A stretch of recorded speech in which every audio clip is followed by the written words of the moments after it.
It's showtime.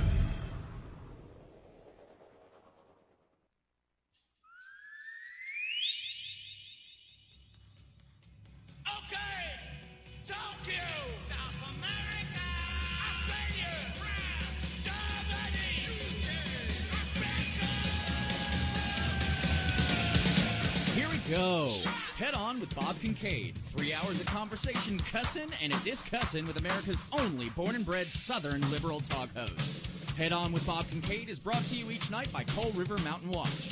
Coal River Mountain Watch invites you to become part of the solution, part of a sustainable future, part of the uprising against mountaintop removal. Coal River Mountain Watch, crmw.net. And now, from high in the hills of beautiful West Bicod, Virginia, here's Bob Kincaid on the Head On Radio Network. Well, howdy.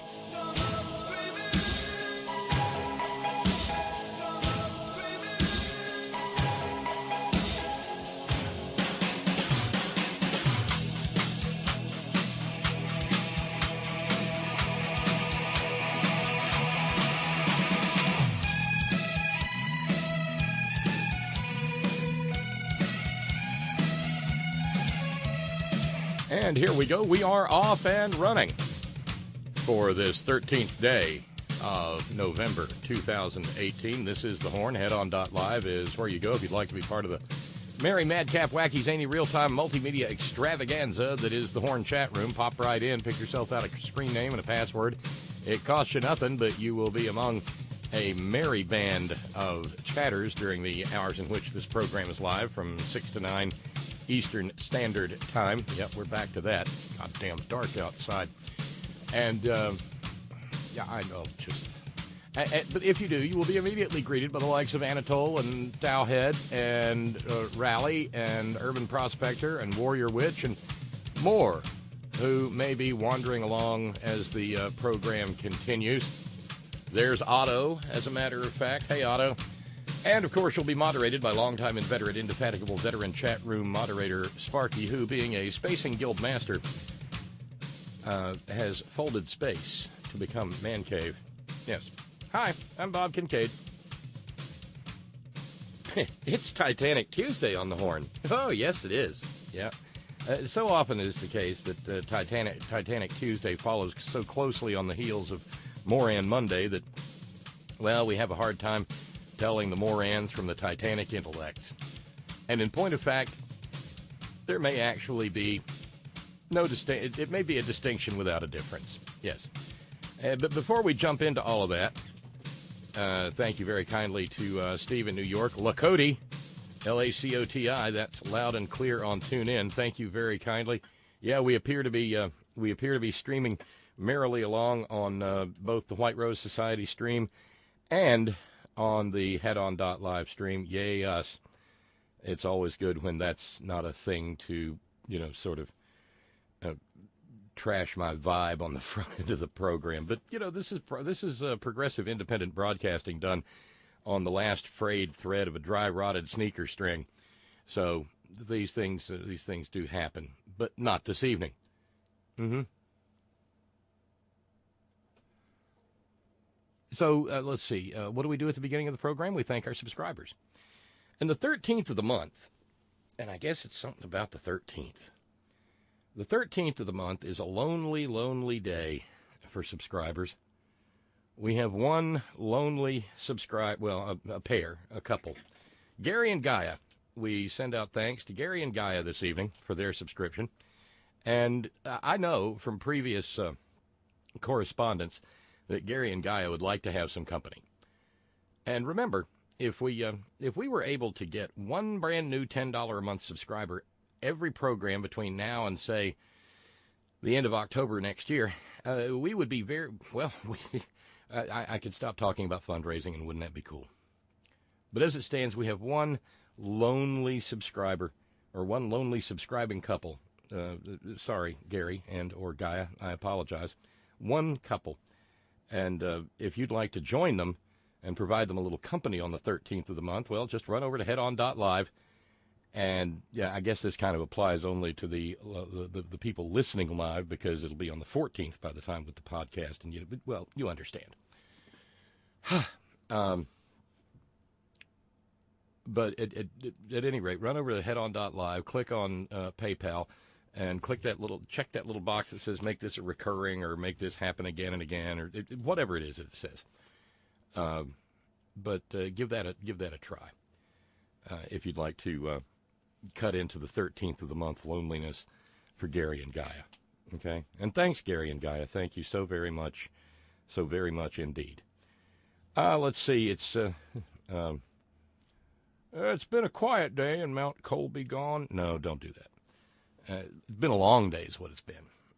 Agnes and I got up at Sparrow's Fart, and we went over to the local hospital medical center, and Agnes had a stretch test.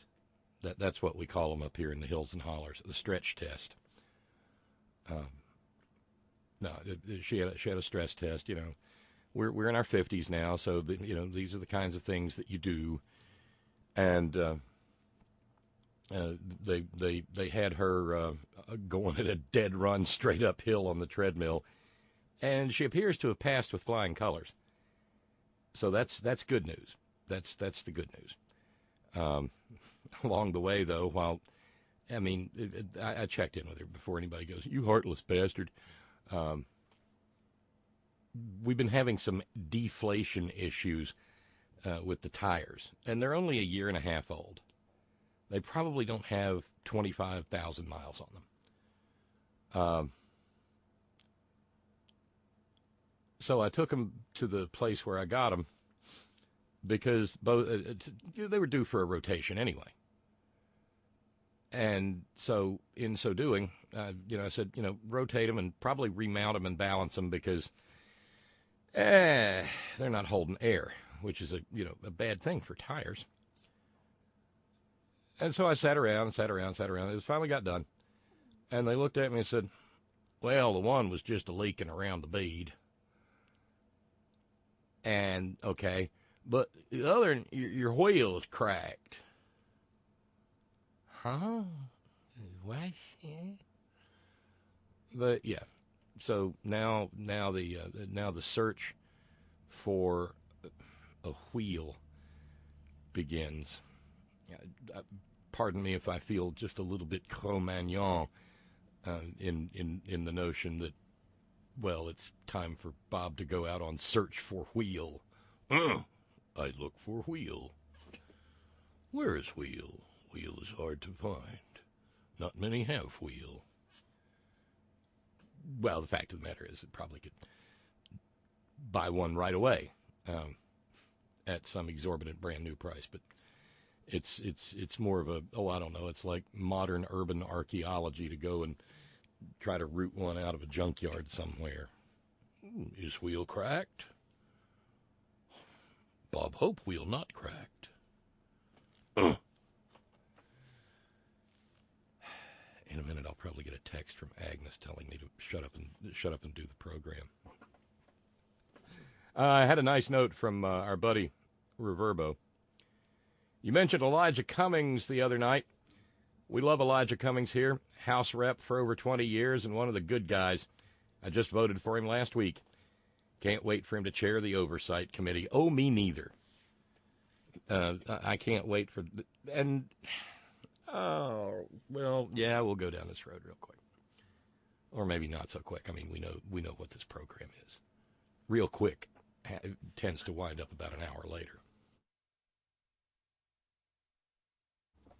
But,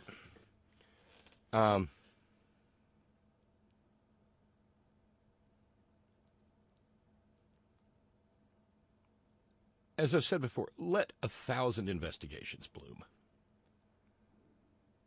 It would not bug me one iota if there were so many investigations going on that Julius Geezer's blood pressure never got down below, say, 500 over 292. It's not a problem for me. And apparently he is flipping out some. He's moved into what can only be described as a sort of a bunker mentality. The L.A. Times had the story today. Headline, Trump, stung by midterms and nervous about Mueller, retreats from traditional presidential duties, by Eli Stokols. Yeah, that's an interesting way of put it. Retreats from traditional presidential duties. That's an interesting phrase for a guy who was afraid to go out in the fucking rain twice.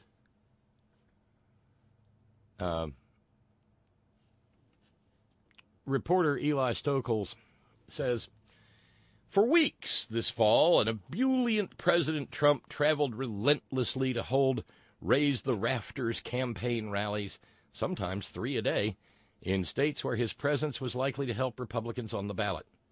Now, I'll add editorially that I remain convinced that they had to have him pilled to the gills in order to get him through those 3 a days. But Mr. Stokols continues and said, but his mood apparently, it's the understatement. It's the apparently that makes it art. But his mood apparently has changed as he has taken measure of the electoral backlash that voters delivered November 6th. Remember, he's still saying he won.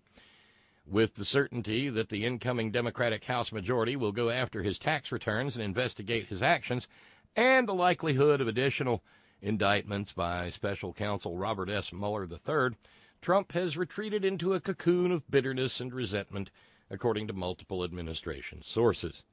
He's lashed out at several aides, from junior press assistants to senior officials. He's furious, said one administration official. Most staffers are trying to avoid him.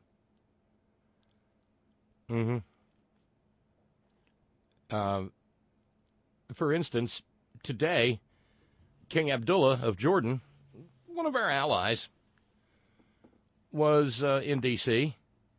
Secretary of State Mike Pompeo, he graduated first in his class at West Point. You have to say that about him. Right.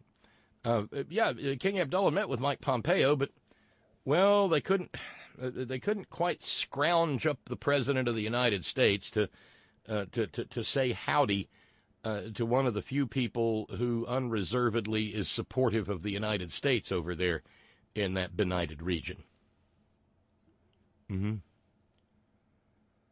Let's see. James Mattis said he was going to go down to the U.S.-Mexico border to visit the troops tomorrow, but Trump's not going with him on that trip either. Of course, that might be a good thing for Trump. I'm still engaged in a little bit of magical thinking here. I'd like to believe that James Mattis is absolutely disgusted with the behavior of Julius Geezer in regard to the First World War dead beneath the sod at Ain Marne Cemetery near Belleau Wood in France. We talked about that some on the program last night. I'd like to think he's disgusted and maybe is kind of happy that the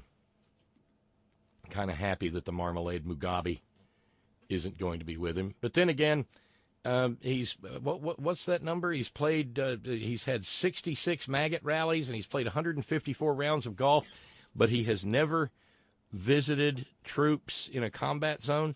Not that the Mexican-U.S. border is a combat zone, but you get the point.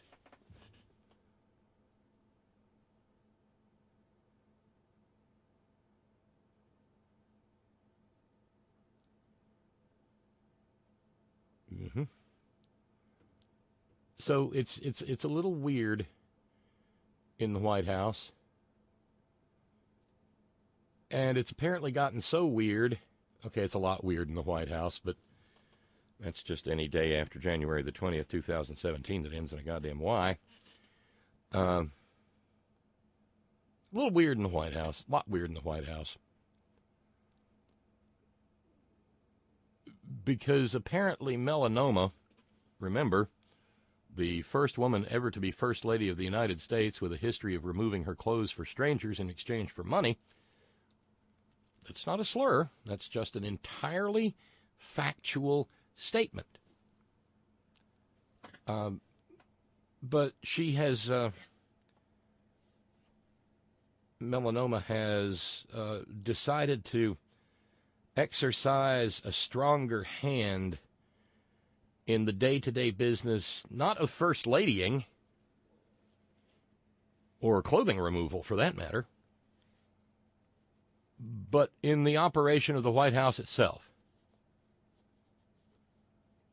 One is tempted to think back to the days of Edith Wilson, who, after Woodrow Wilson had a big old whopping stroke and was basically a vegetable for the rest of his term, managed to keep the entire government of the United States at bay so that her husband could go on president.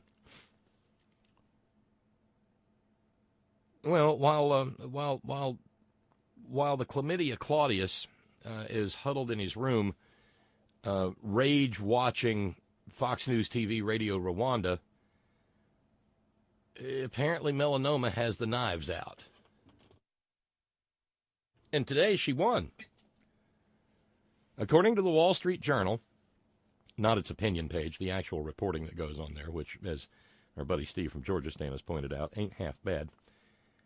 The Wall Street Journal has reported that there has been an ongoing feud between a high-ranking National Security Advisor staff member by the name of Mira Ricardel. She's an advisor to porn stash Bolton, and she is now gonzo. This is after a statement came out today from Melanoma, according to Melanoma's spokeswoman Stephanie Grisham. It is the position of the office of the First Lady that she no longer deserves the honor of serving in this White House of Mira Ricardel.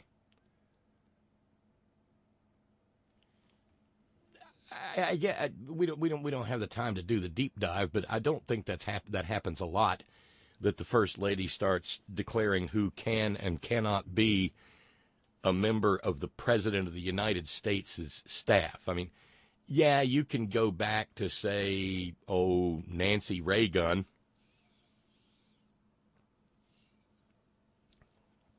And she and, who was it? David Stockman, I think it was. Didn't get along any too well.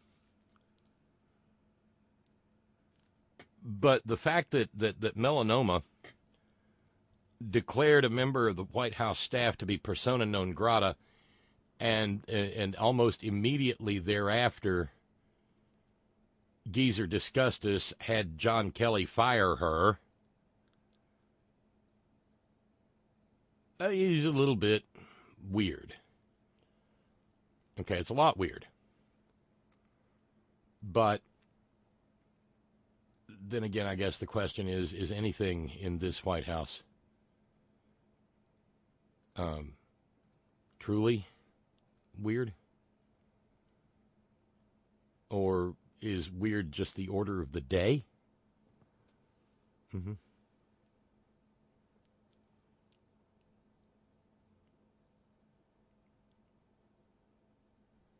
And there are now references to La Familia Trumpf behaving like a royal family. Amanda Carpenter, who's a commentator over at CNN, said of the prima diva, First Lady, I'm sorry. Last time I checked, we didn't have a royal family, but they sure like to act like it. How hostile of a workplace is this? They treat the people who go to serve them in good faith with such hostility and slam the door on them as they go out. I mean, I really wanted to give Melania a fair chance, and I thought she was doing a great job as First Lady. Well, there you go thinking again, until you've had that moment with the I just don't care jacket. It never ceases to amaze me that there were people who thought, well, give her a chance.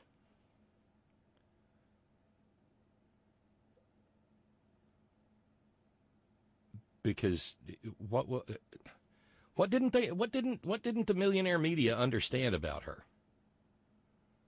She's a birther. She's every bit as much of a racist or more so than her filthy husband. Right.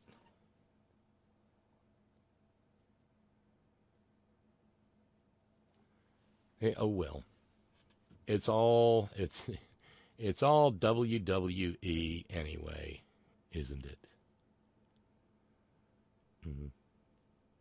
Lots of weird today, all day long on my Twitter feed, because I was monitoring while I was sitting around waiting on the TARs and whatnot. By the way, Randy tells me fall is a typical time for tires not to hold pressure due to the fact that the air in them shrinks and expands constantly due to changing temperatures. Yes, I realize that. And it did so with extreme prejudice. And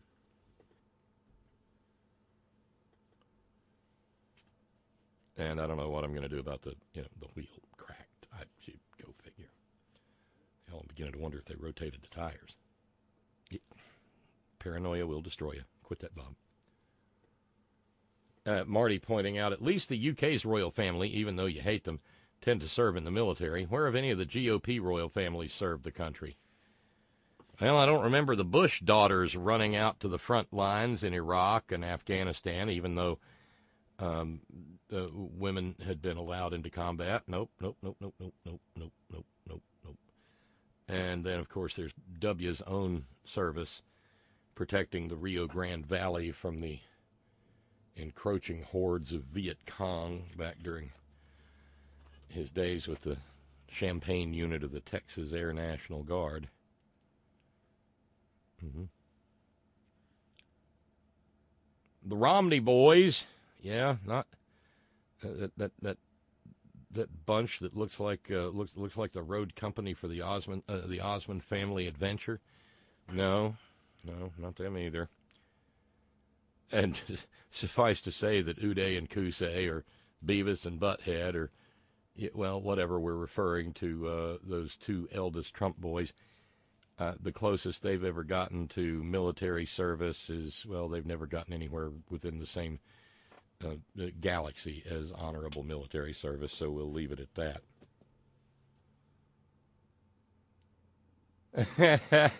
Yeah, I know, Ron and Raleigh, but at least I didn't get a Bob for this one.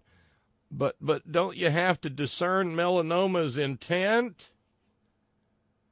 Well, I think we kind of got her intent discerned for us real good with that stupid goddamn coat. And then the statement that she is, in fact, the most bullied person on the planet. Mm-hmm.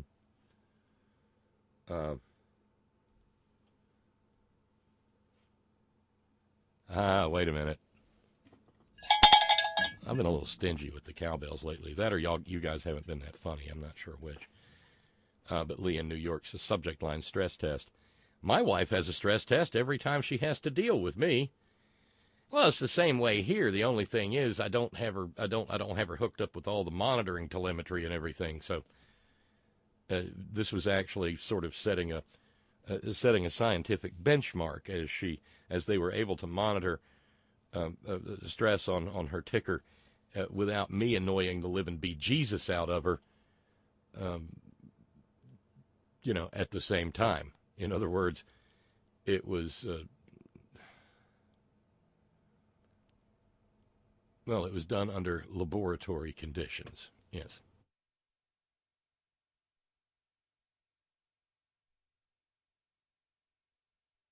As far as Geezer Disgustus's blood pressure is concerned, Lee in New York says, the vagina neck from his small neck-sized dress shirts might explain some of this. If his blood pressure is high and his neck is constrained, maybe his brain doesn't get enough oxygen to function properly. It could have other side effects. I'm thinking of reduced size of hands and genitalia. That's a possibility. Lee adding, "Stop telling us we're not funny, Bob." Well, Lee's going for the double cowbell tonight, and he has succeeded. Oh, hey, thank you very kindly to Glenn. In memory of my sister Colleen, says Glenn. Thank you, Glenn. You just got us started with the warm, fond memories of your sister, and knocked us down from the 375 we were at, and hopefully we'll make some more progress beyond that. Thank you very kindly, Glenn, and my hopes for only the warmest and most joyful and loving thoughts of your sister Colleen.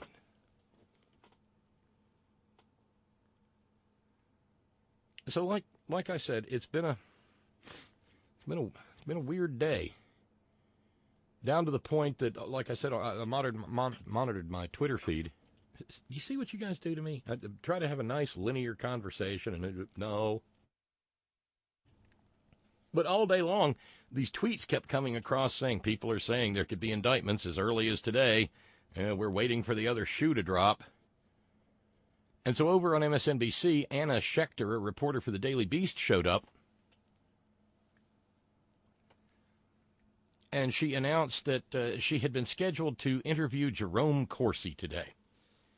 You remember Jerome Corsi, the right-wing rat-fucker extraordinaire, the guy who brought us the swift boating of John Kerry and sleazed all over his honorable military service in Vietnam.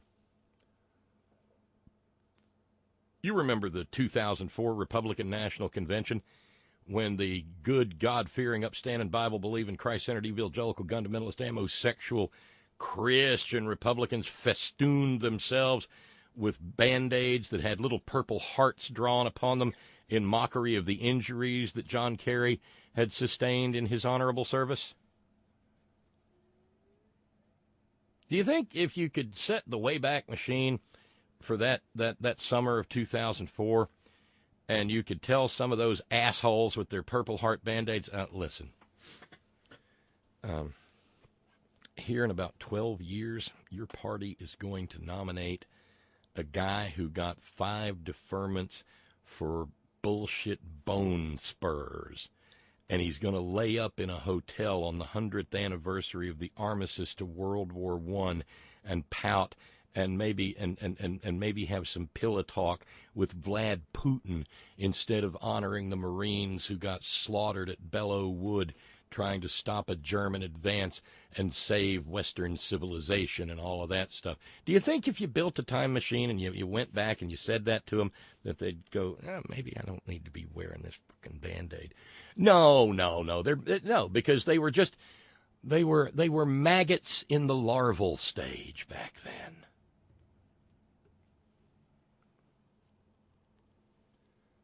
And after all, they were there to nominate, among others, a man who, 5 deferments? Fuck 5 deferments. We got a vice president over here with 7 deferments and, yeah.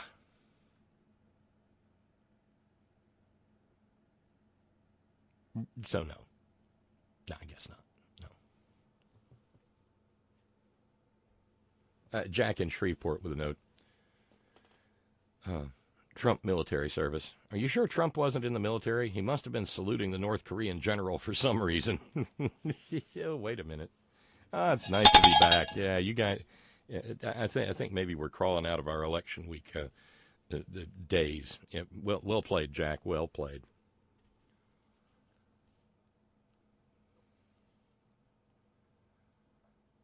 But anyway, Anna Schechter was going to have an interview with Jerome Corsi, who, meanwhile, has been telling people, yeah, I'm pretty sure I'm going to... And this is one of those Titanic intellect moments, by the way. Yeah, I'm pretty sure I'm going to get indicted by old Bob Mueller. Because, when they've got all of your emails and all of your comms, it's easy to get caught in their perjury trap. No, he said that. All you got to do is not lie, Jerome, buddy. But no, but the last I checked, the indictment still hasn't dropped. But he was going to be interviewed by Anna Schechter of the Daily Beast, and she told the folks there at MSNBC, Stephanie Rule, I was about to go sit down and tape an interview with him exclusively. He was in a car outside Rockefeller Center, and he didn't come into the building.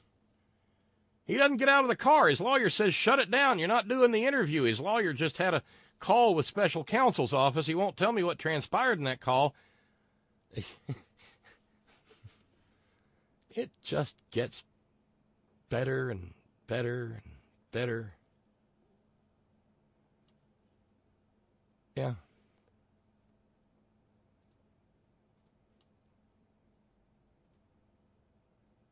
And in a follow-up to what we were talking about on Friday, a rather lengthy discussion about how one goes about challenging the status of Hot Tub Whitaker, who, by the way, since we've already hearkened back once to the Reign of Error, you know, he was a U.S. attorney in Iowa during the Reign of Error. And among other things, he tormented a person. Do you remember what Turd Blossom did during the Reign of Error, getting U.S. Hand-picked pet U.S. attorneys to go after Democrats for, being Democrats? Well, Hot Tub Whitaker was in on that. He tried to torment an Iowa office holder.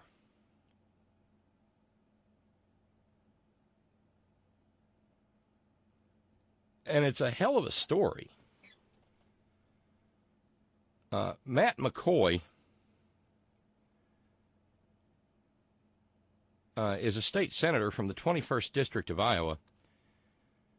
And a couple of days ago, on Sunday, Politico published a story headlined, "I was the subject of a political witch hunt. Matt Whitaker directed it." And it's a harrowing tale of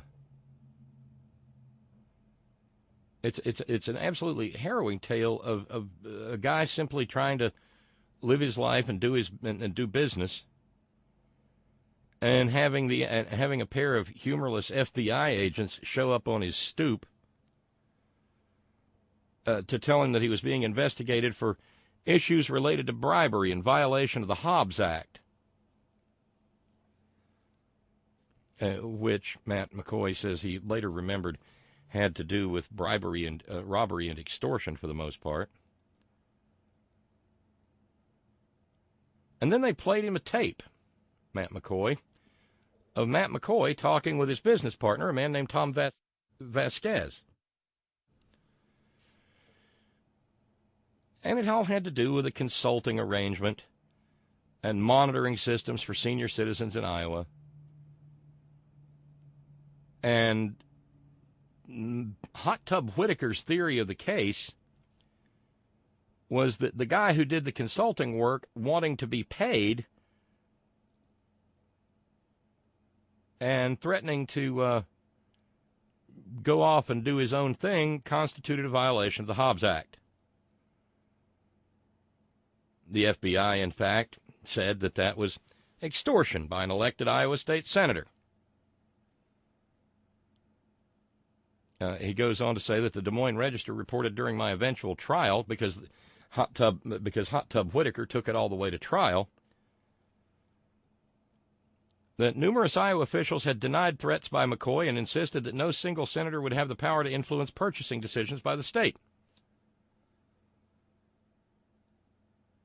Nonetheless, the FBI, acting on the direction of Hot Tub McCoy, and remember, we call him Hot Tub McCoy because he himself was involved in a vicious scam that did people out of God knows how much money, and he was the enforcer in it until it was eventually shut down by court action.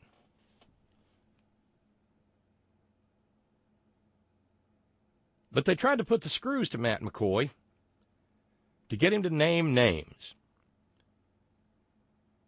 And David Yepsen of the Des Moines Register said, it appears the U.S. Attorney, Matt Whitaker, that was before they were calling him Hot Tub Whitaker. Actually, I'm the only one so far who's calling him Hot Tub Whitaker, but never mind.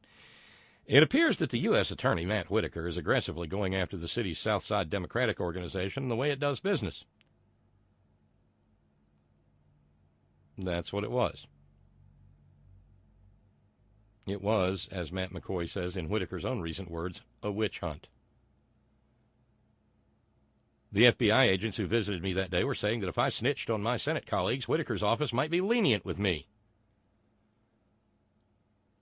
This is all standard practice for the Department of Justice, of course, and similar to the tactics that Special Counsel Robert Mueller, who Whitaker has repeatedly criticized, has used in his ongoing investigation, but ignoring the fact that I had no knowledge of what I was supposed to have done illegally, let alone knowledge of illegal actions on the part of others. And that's the difference between Hot Tub Whitaker and Robert Mueller. He's not operating. He's not operating his office as an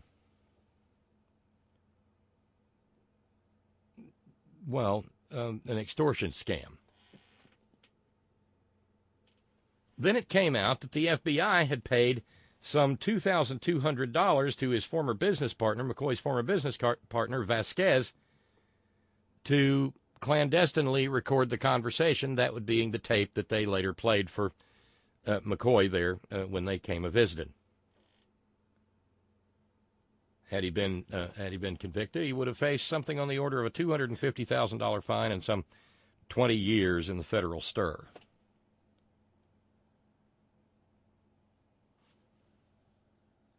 And then when they got Vasquez on the stand, because they took it all the way to trial, Vasquez himself had a horrible case of the I can't remembers.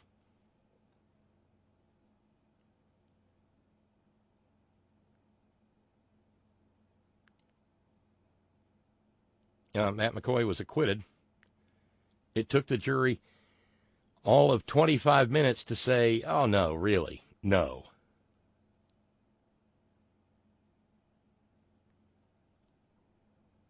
Well, this is the Matt Whitaker who appears to think that he runs the Department of Justice now.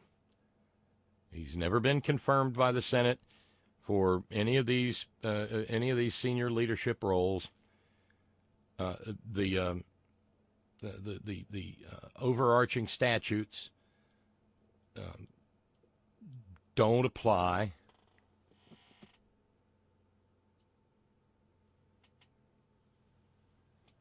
And in point of fact, well, today, Maryland, bless your heart, Maryland, answering some of the questions that we were asking in the Extraordinary Ordinary Roundtable this past Friday evening, sued the federal government. They sued the federal government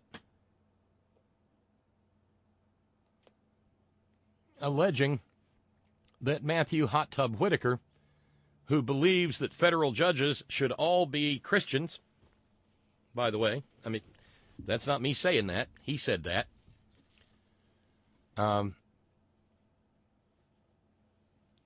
This lawsuit claims that that Julius Geezer has gone beyond any constitutional authority he has and has in fact violated federal law to install Hot Tub Whitaker as so-called acting attorney general.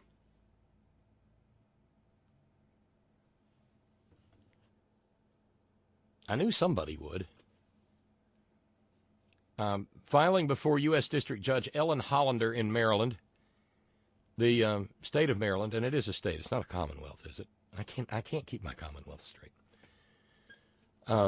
But anyway, Maryland has implored U.S. District Judge Ellen Hollander to prevent Whitaker from appearing in any official capacity as acting attorney general in any existing litigation related to the Affordable Care Act, and that instead Deputy Attorney General Rod Rosenstein should be substituted in his place.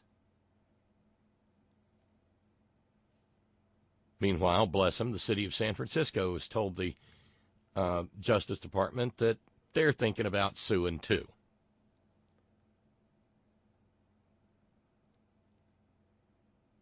So let's see if the let's see if there's anything left to the United States federal court system, or whether it's been hollowed out entirely. It sort of goes without saying that this will probably wind up in the Supreme Court. The question is, will it be mooted out before it gets to the Supreme Court by virtue of Julius Geezer actually nominating somebody to be the Attorney General? But he's having a hard time with the notion of nominating a new Attorney General. I imagine, A, he might be having a little bit of difficulty finding someone to take it. Over here, Mr. President, me. Little old Lindsay, it's me. Mr. President. I saw rumors that he might decide to nominate Chris Christie. Really. Man, that's a case of no self-respect. Get treated like shit and come back and, well, hit me again. I can put a little stank on it.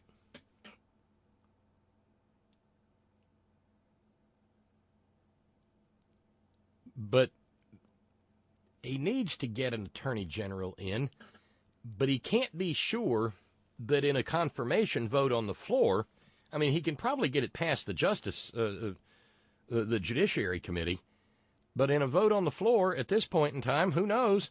Those two famous Parthian archers with the rubber-tipped arrows, Bob Corker and Jeff Flake, might just vote no. Maybe Susan Collins would. Oh, dear God, I am so not up for Susan Collins' watch all the way through the holiday season. Spare me, oh Lord.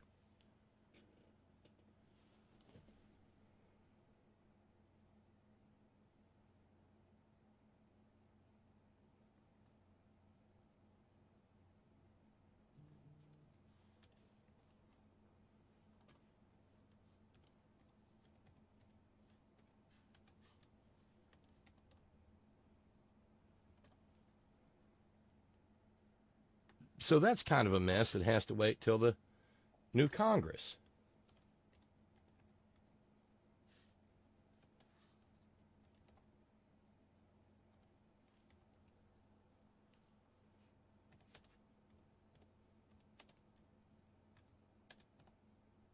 And that in itself creates problems.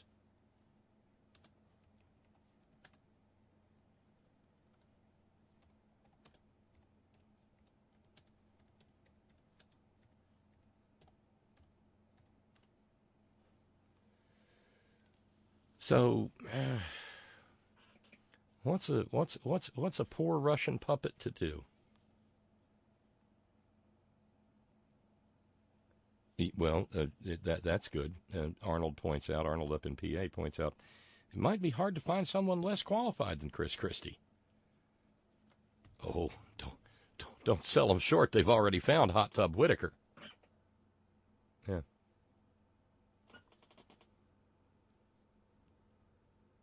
Steve in New York says, Maryland case prediction dismissed for lack of subject matter jurisdiction.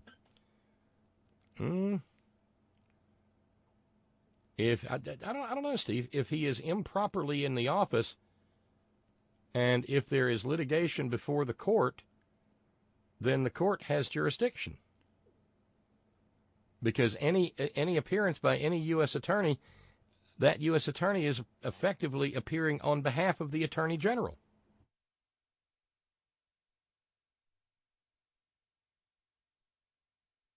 Wouldn't that be how it works?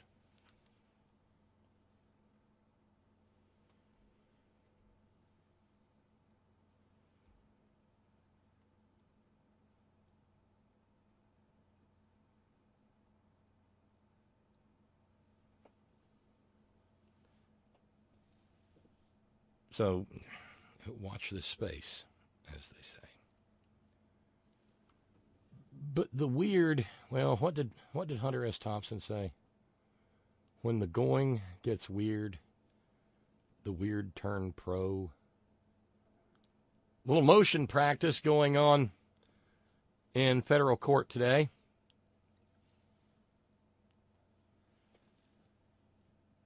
You might recall that George Papadopoulos, whom Donald Trump swore he had never heard of, so tall, kind of Greek guy, yet never heard of him. Well, George Papadopoulos turned turtle on Trump and entered a guilty plea with Bob Mueller. That was back in September. He got a 14-day sentence in the joint. 14 days in the joint. And that's not even up to 30 days in the hole standards. But he got 14 days in the joint for pleading guilty to lying to FBI agents. And he lied to them about his contacts with Russian nationals during the 2016 campaign. But since his sentencing, and has he served his time? Is he rehabilitated yet? I'm not sure. Well, but he agreed to cooperate with the ongoing investigation by Robert Mueller. Remember, he was a foreign policy advisor for campaign Trump. MAGA.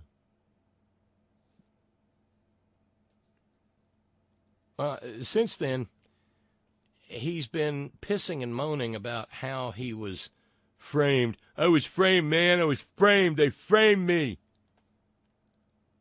And he's been all over Twitter doing that. The British and the Australians, their intelligence, they framed me because they were trying to undermine the Trump campaign.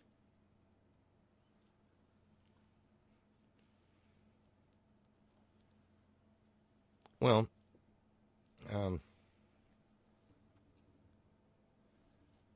as a result of that blathering, a pair of lawyers named Thomas Breen and Robert Stanley, who coincidentally were lawyers for George Papadopoulos, well, they moved the court today for leave to withdraw from any representation of George Papadopoulos.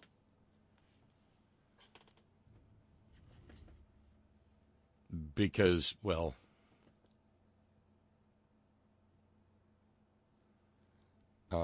they said, well, he's hired at least one other lawyer, so we'd like to get away from him before our law license vaporize it merely from being in his presence. Oh, thank you, Steve from Georgia Stan. 30 days in the hole. Eat your humble pie, Bob. Always makes me happy. That's one of those happy old DJ moments.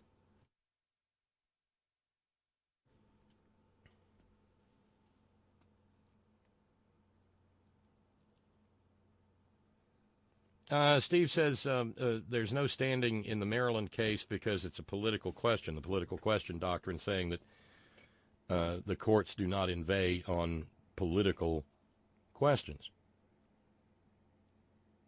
But is it a political question when there's a clearly delineated statute that addresses the issue? That sounds like a statutory question, isn't it?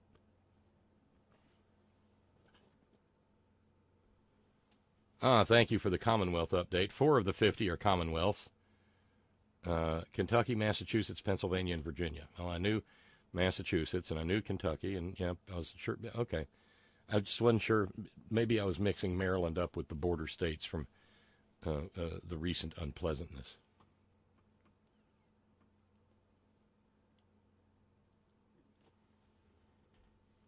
By the way, Steve points out, on a completely different note, I, for one, thought Friday on the Front Porch last week was one of the best I can remember. It was a dandy. And we get into some great stuff on Friday on the Front Porch. And a reminder, for everybody who gets in on Friday on the Front Porch and would like to say more, this program is live from 6 to 9 p.m. Eastern Standard Time, Monday through Friday. We're not just on the air for Friday on the Front Porch. So you can air your thoughts Monday through Friday as well, and maybe have a somewhat better fighting chance of getting a lot more talking in. Just, saying. By the way, a follow-up to the Baraboo, Wisconsin story last night. You know the one where all the boys from the class of 2019 at their prom or whatever were, well, not all of them, but most of them were giving the Sieg Heil salute. The guy who shot the photograph, who is also a parent at the school, tried to say, I just told them to raise their hands like they were waving bye-bye to mom and dad. That didn't last very long because a young man named Jordan Blue, a student at the school, the one who did not raise his arm in a stiff-arm salute, said, nah, that wasn't exactly how it was. Racism and bullying have been rampant at that school, he said, for the entire time he's been there. So,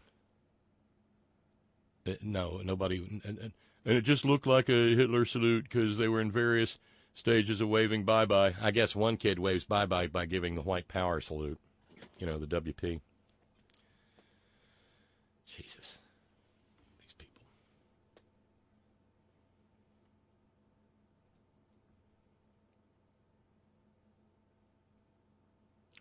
Stacey Abrams had a victory in Georgia today. The federal court there, answering Brian Kemp,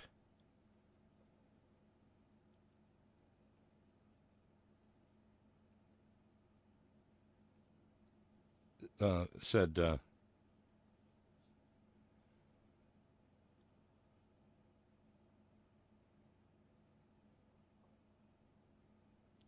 we don't care who wins. We don't care who wins the election. We care that the people who voted in the election get their votes counted. And this was by way of rejecting a Brian Kemp claim that, gosh, some votes just shouldn't be. Meanwhile, as David in South Carolina, Stan, has reminded me, in Florida, and this is not a joke, this isn't some parody, this isn't The Onion or anything like that. Up in the more maggot-infested parts of Florida, election officials there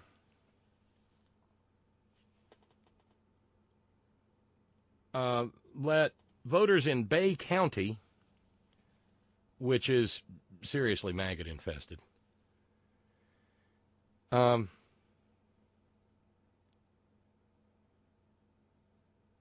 this is also where the hurricane passed through. So take that into account.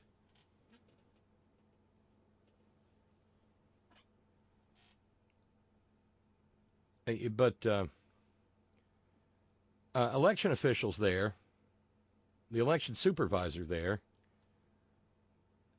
let people vote, wait for this, by email and by fax machine. I wish I was kidding. 147 voters returned ballots through email. Only 10 of them, however, were purely email-to-email interactions. This according to Politico.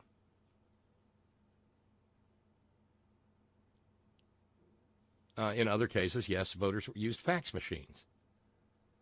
That's permitted by state law for voters overseas.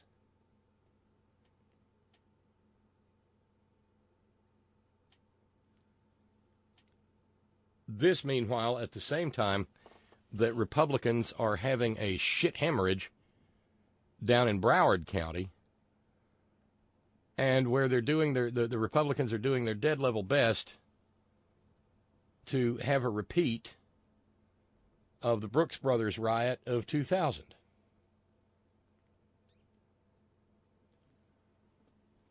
At the office of the Broward County Supervisor of Elections in Lauderhill, Florida,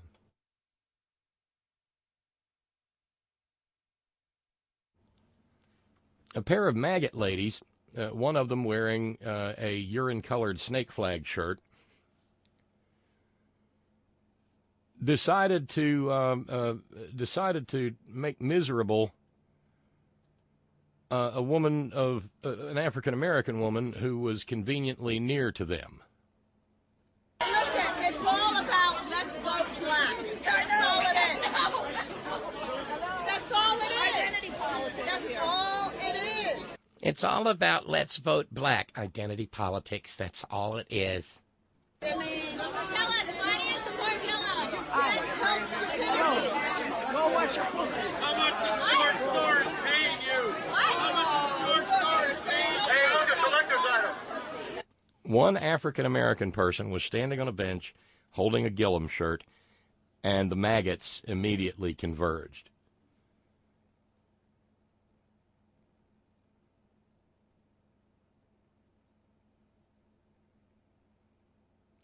Why do you support Gillum? Store is paying you. How much the sports store is paying you? Hey, look at collector's item. You're so classy. How about one reason why you support Yellow? You should put that on eBay for memorabilia. One reason. Because you don't have a reason. I don't have a reason. Because he's black. I told you something If about it was a white candidate, they wouldn't be out. But it's because it's Put that on black, eBay for that's 2 why. bucks. Because So you're here's your racist. That's why. My personal favorite is the guy the white guy who comes into the frame and says, "How much is George Soros paying you?" About 2 hours later, lo and behold, those same two cranky white ladies, one of whom, again, was wearing a urine-colored snake flag, showed up in a slightly different location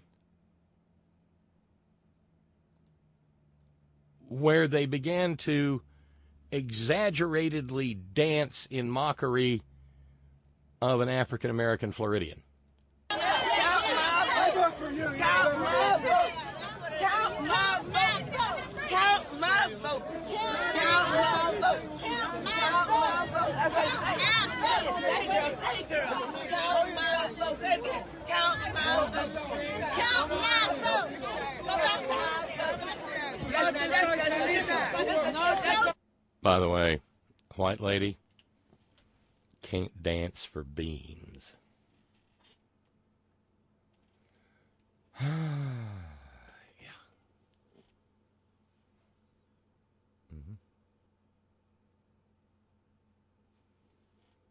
Yeah. Going back to George Papadopoulos, Ron in Raleigh says 14 days. So George Papadopoulos got 14 days for lying to the FBI. How long did Martha Stewart stay in the Gray Bar Hotel for lying to the FBI? Yeah, it wasn't no 14 days. IOKIYAM. It's okay if you're a maggot.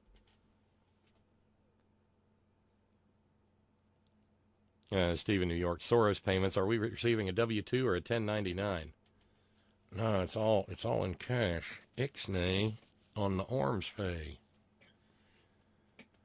But I guess nobody, the maggot ladies didn't get, in South Florida no less, didn't get the memo that 11 Jewish people were slaughtered by a Nazi maggot inflamed by the George Soros rhetoric, or that George Soros himself was sent pipe bombs, or sent a pipe bomb. Yeah, no, not so much. Let's run over to the stress line and see who's on the toll free. Hey, welcome to the program. How you doing, Bob? It's me, Reggie. Hey, Reggie, how are you, man? Just fine, man. Just fine. Well, do you think that CNN should sue the White House for revoking Jim Acosta's hard pass, or do you think it's not going to go anywhere? I think the only way to make sure that it goes nowhere is not to do it. Why don't you want him to do it? I didn't say I didn't want him to do it. I said the only way to make sure that nothing happens is to not do it. Oh, Okay. So you think that I support CNN in this filing. Oh, you do. Okay. Okay, you do. So they shouldn't revoke his hard pass. No, they shouldn't have, in light of the fact that the entire thing was a fraud. Right. But you got people like Dana Lowe saying that this isn't about a free speech issue, that he can still go up there and do his job. It's just that he can't go back and forth without his hard. Yeah, but see, Dana. Yeah, but see, Dana. Yeah, but see, Reggie. Dana Lush is a liar. Yeah. Go ahead. No, I mean that's all there is. Dana Lush is a liar. Uh-huh. The truth ain't in her. All right. You know, she was She had no problem promulgating that doctored up video from Alex Jones and InfoWars, just like Kellyanne Skeletor didn't. Right. Or Sarah Sanders, well, who said that CNN is just doing this as more grandstanding, and they'll defend this lawsuit.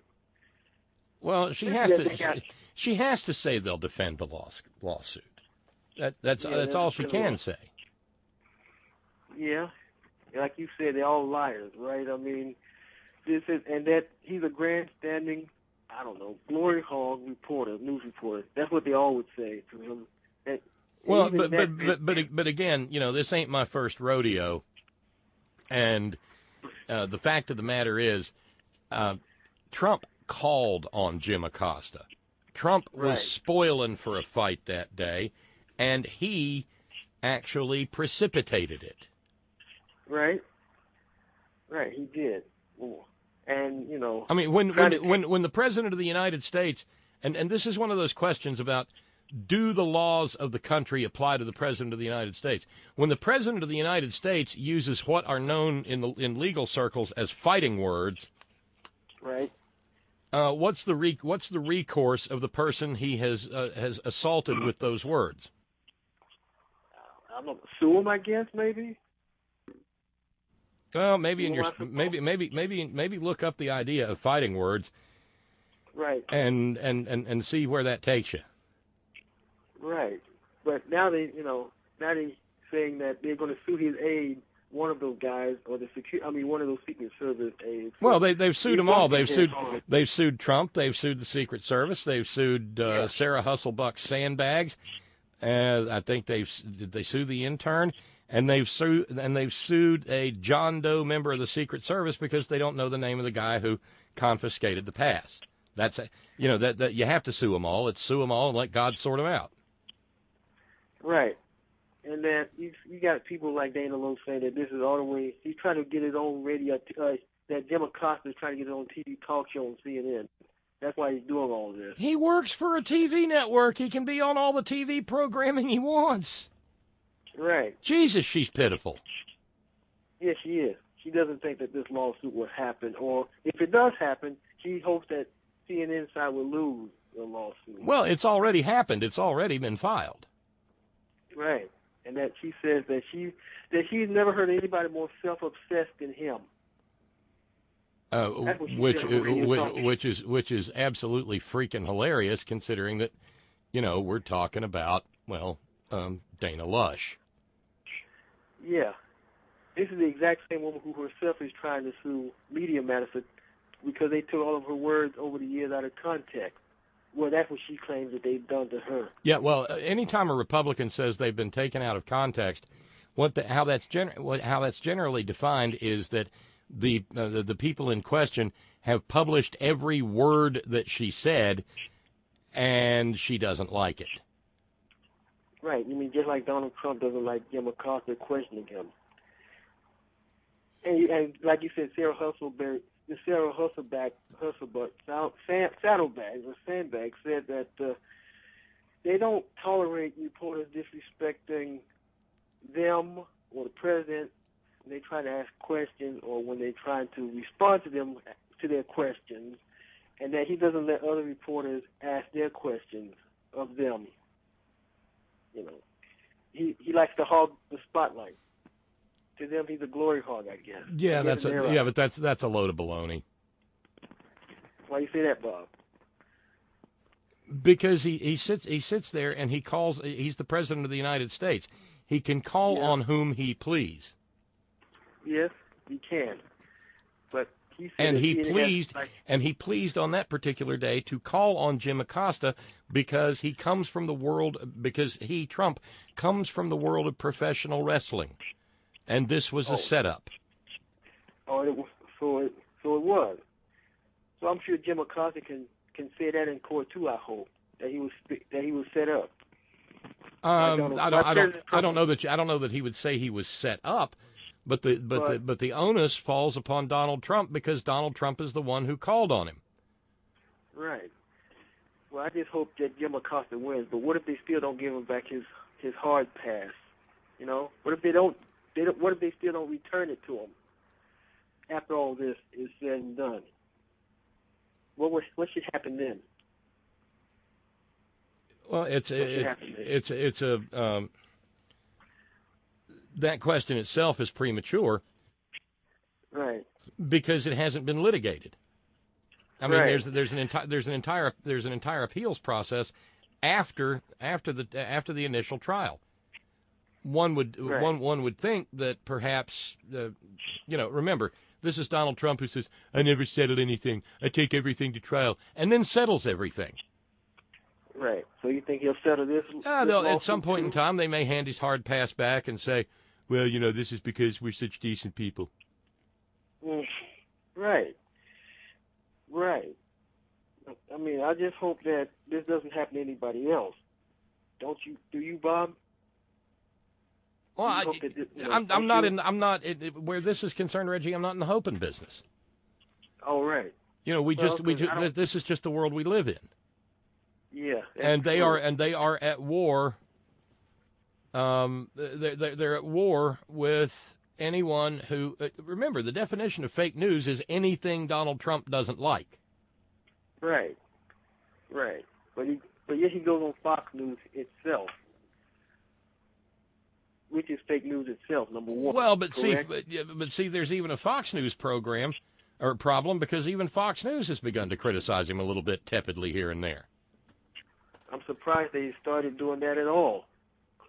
Why haven't they done that in the first place in the beginning? Because they're not a journalism organization. Right. They're a house organ. They should be put out of business. Right? Well, or they should be checked at least. Well, they should. Well, how to put this? They should do journalism. Right. And there's a little bit of journalism that happens there every once in a while. Occasionally, Shepard Smith can be credibly accused of being a journalist. Right. But beyond that, not so much. I mean, the fact that Sean Hannity chose to lecture Jim Acosta the other day was absolutely hilarious. What did he say to him, or about him? Oh, he said he was a disgrace. He said he was a disgrace to journalism. Yeah.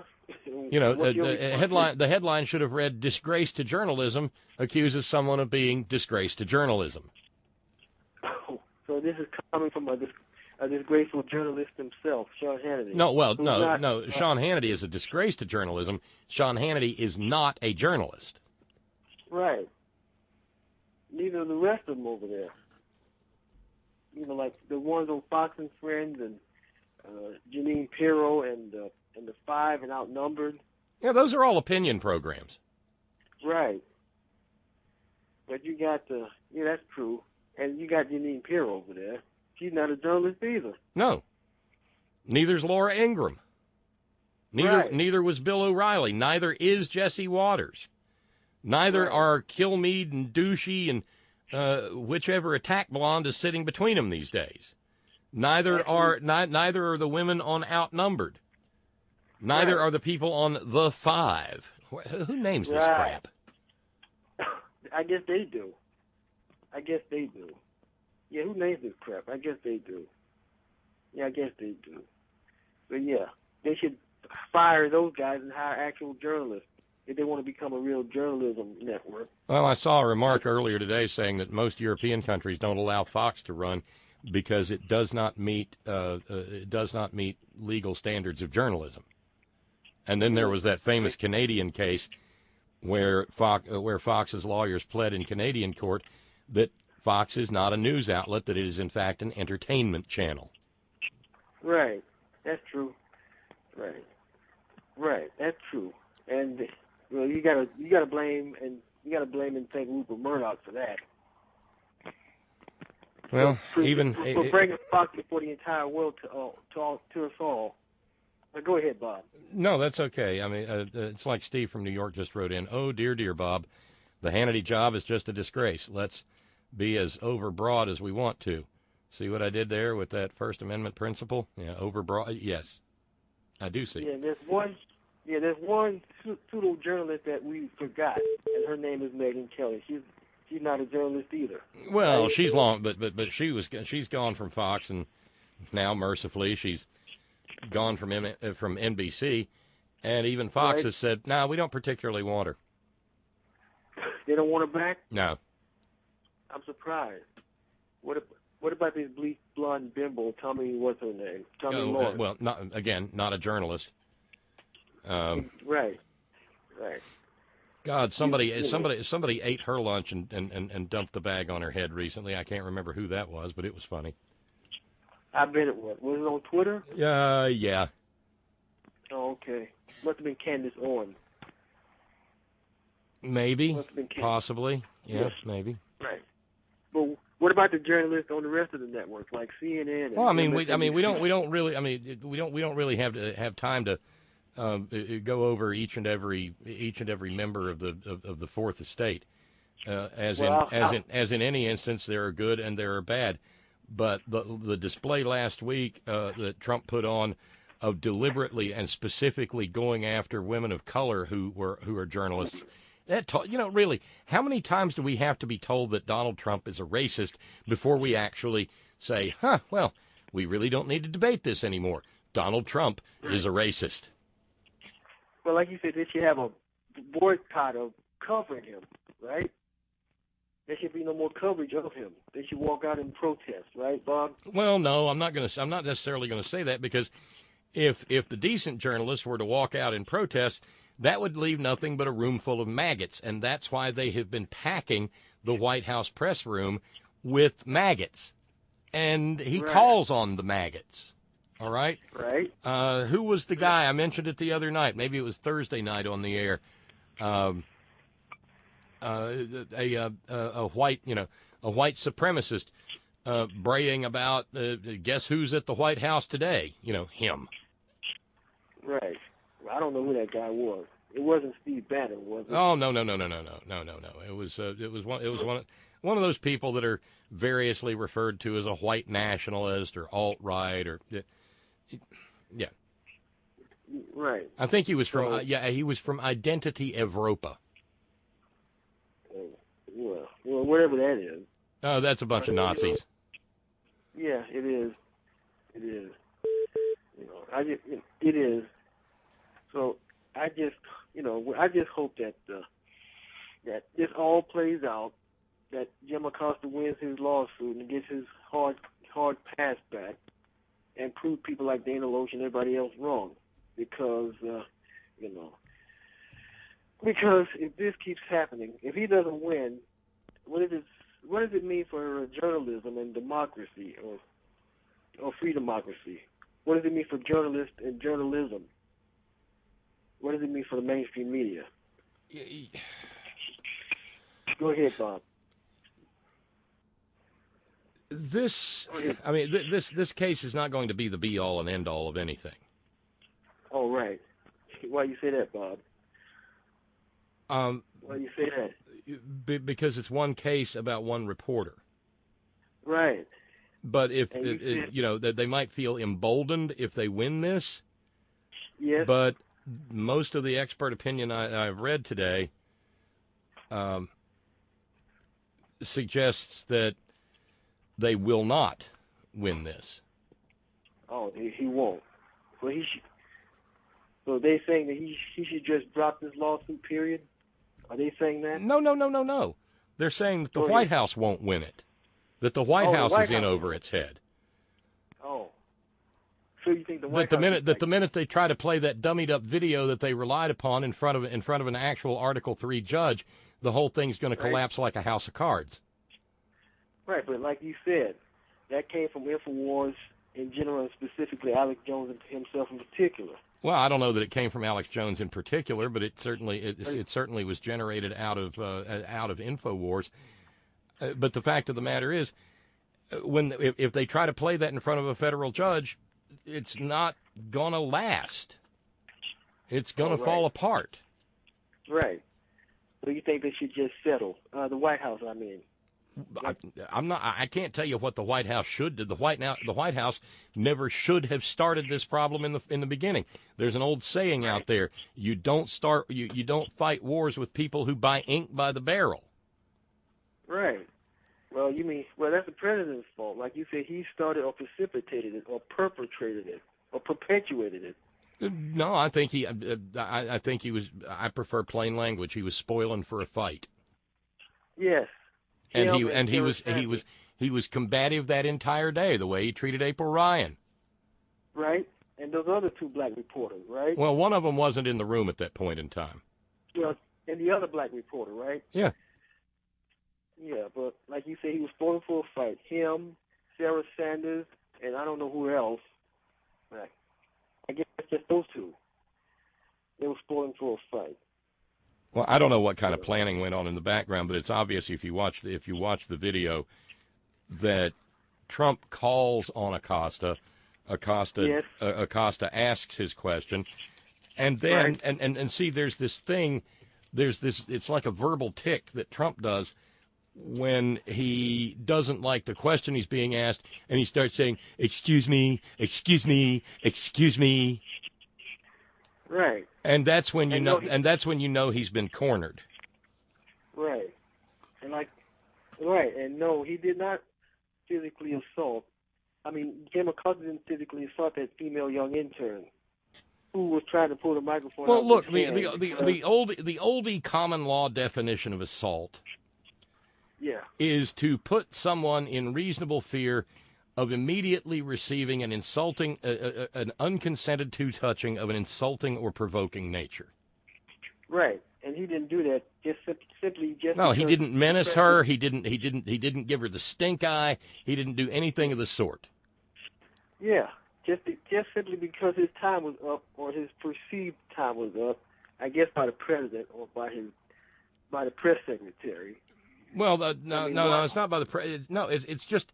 It is an arbitrary exercise of power for improper purposes. Let's try that, shall we? Right. And you know who else isn't a journalist? Geraldo Rivera. I wanted to add him to the collective mix. He works for Fox News too, Bob. Well, let's just make it easy and say there's not a lot of journalism that goes on over at Fox News TV Radio Rwanda. Hey, Reggie, I tell you what, It's been a good conversation. I'm going to roll on here because I don't know if you heard it or not, but you've got folks inspired to call in, so there was some beeping going on. We'll see how it goes, man. Good to hear from you. You take care now. Yeah, you do too, Bob. All right, bye now. Again, don't be a stranger, man. Bye now. You neither. Later now. All right. That's Reggie. I'm trying to. What, Georgia? Maybe. Not sure. No, somebody was trying to dial in on the stress line. Both lines are open if you want to jump into the conversation. The stress line, of course, is 304-640-2829 or 844-843-4676. Both numbers ring in there. Toll free if you need us to pay the freight and you don't have some sort of unlimited long-distance dialing plan with your cell phone or your hardline phone, for that matter. Most hardline phones come with unlimited long distance these days. Or 304-574-8178, and that's the same line that's attached to Skype Bob Kincaid Horn, BOBKINCAIDHORN. It's about 20 minutes past the hour on this Titanic Tuesday. It just gets more Titanic by the moment. It being a Tuesday, we have the Green News Report, courtesy of Brad Friedman and Desi Doyen.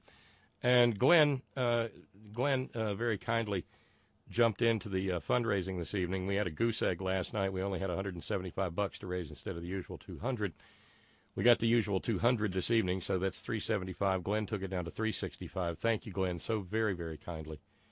And hopefully you'll have some company this evening, because things get a little weird around the middle of the month, which is where we are at present, mid-month. So let's take a break, check in with Brad and Desi, and then get back to your calls or my filibobsters, or, I don't know, maybe we'll sit around and tell dirty jokes. Who knows? This is listener-supported. Emphasis on the phrase listener-supported conversation radio. And thank you very kindly to our dear friend Jude in the far northwest who's jumping in. Thank you very kindly, Jude. Thank you very kindly indeed. We'll be back after the Green News Report. It's Tuesday, November 13, 2018. This latest round of fires is the most destructive in California state history. The most destructive and now the most deadly. Kids' landmark climate lawsuit against the federal government on hold yet again. Plus, it was a political decision made by a judge. I think it's a disgrace. Judge halts all work on controversial Keystone XL pipeline.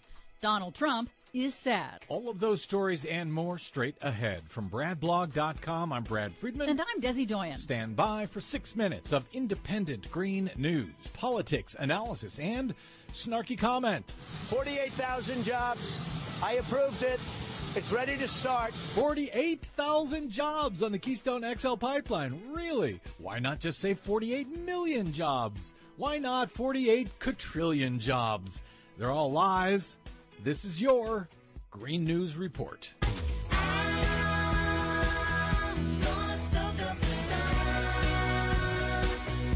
Okay, Desi Doyen having some fun at Trump's sad, pathetic expense.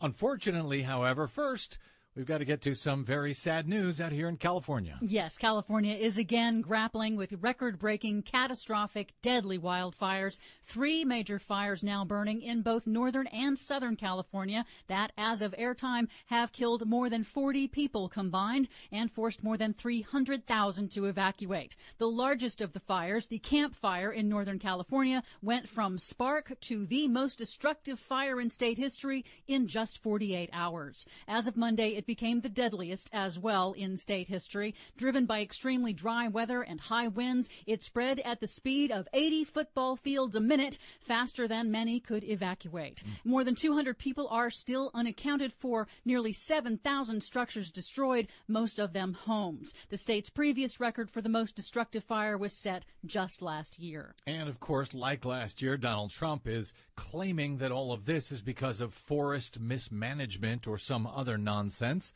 Any truth to that? Absolutely not. State and local fire officials have rejected those tweets by President Trump that were attacking California and wrongly blaming forest management for the deadly fires. Brian Rice, president of the California Professional Firefighters Association, called Trump's comments, quote, reckless and dangerously wrong. Yeah, I suppose all those folks who live on the beach in Malibu would be shocked to hear that it's because of forest mismanagement that has threatened their homes. In the middle of an urban area. Right.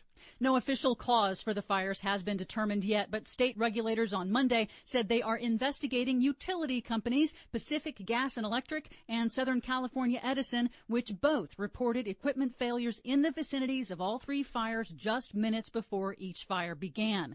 PG&E is already facing billions of dollars in liability after state agency CAL FIRE determined that PG&E's equipment was the cause of those several deadly, catastrophic Northern California wildfires last year.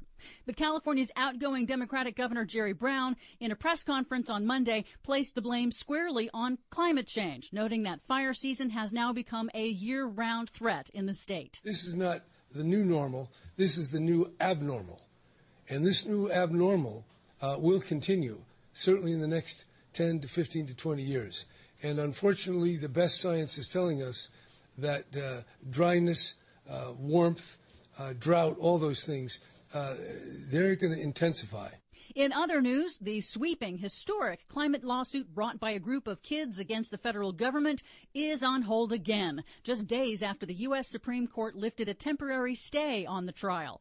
21 children and young adults under the age of 22 are suing the federal government, saying its failure to act on climate change is a violation of their constitutional rights to life and liberty. Late last week, the Ninth Circuit Court of Appeals again halted that trial, which had been slated to start in late October. The judges ruled the Trump Department of Justice, quote, raises issues that warrant an answer. The children's lawyers must file a reply by November 23rd. Finally, a federal judge has ordered both the Trump administration and TransCanada to stop all work on the controversial Keystone XL pipeline, ruling that President Trump's approval of the pipeline's cross-border permit last year violated several key environmental and administrative laws. The judges ruled that the administration simply discarded climate facts in its analysis supporting the pipeline. Quote, an agency cannot simply disregard contrary or inconvenient factual determinations on climate change. The State Department must now complete a new supplemental environmental impact statement that accounts for the effects of climate change and the impacts of potential oil spills on Native American tribal resources. So they can't just change policy because they want to. They actually have to show that there's evidence to support good reason for changing this policy? Exactly. Well, what about 48,000 new jobs that would be created, as Donald Trump said? Why not 11 billion? Exactly. In truth, how many jobs are we talking about for the KXL? Less than 4,000 temporary jobs, only 35 permanent jobs. 35 permanent jobs. Mm-hmm. For much more on all of these stories and the ones we couldn't get to, check out our website at greennews.bradblog.com. Find us, follow us, and share us worldwide on the Facebooks and the Twitters at Green News Report. I'm Brad Friedman. And I'm Desi Doyen. And this has been your Green News Report. Tell me lies, tell me sweet little lies. Tell me lies. Oh, no, you can't disguise. Oh, I like that song. I do. 26 minutes past the hour. Titanic Tuesday on the horn, trying to knock down a $365 fundraising goal over the course. You know, we do $200 a night. That's what we try to do. And, like I said, so far, Glenn and Gary and Gaia, Gary and Gaia by a subscription, and Glenn just this evening jumping in memory of his sister. Are the ones standing in the breach tonight. Let's run back over to the stress line. Hey, welcome to the program. You were there a minute ago. You're still there. Hello? Are you shy?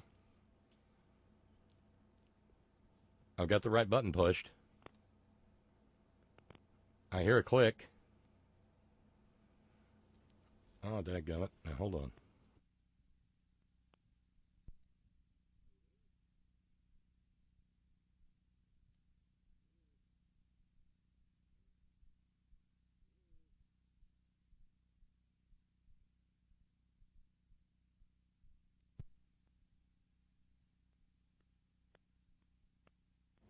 Huh. Apparently somebody got on hold and then scampered off. They scampered. Well, try again, but you kind of need to hang around the phone if you're right. So we'll see what happens. It is in fact Titanic Tuesday, a celebration of Titanic intellect, Titanic right-wing intellect. Usually we say white wing, but it's not always applicable. Once upon a time, a man named E.W. Jackson was, I believe, the lieutenant governor of the Commonwealth, the Old Dominion of Virginia. All right, let's see if this is going to happen. Okay, on the stress line, are you there? Bob? Yes. This is Rhonda.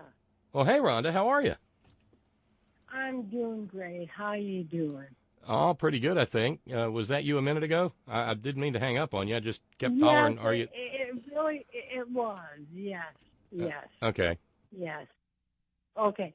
I just, I'm a veteran, and I'm very upset with our commander-in-chief. But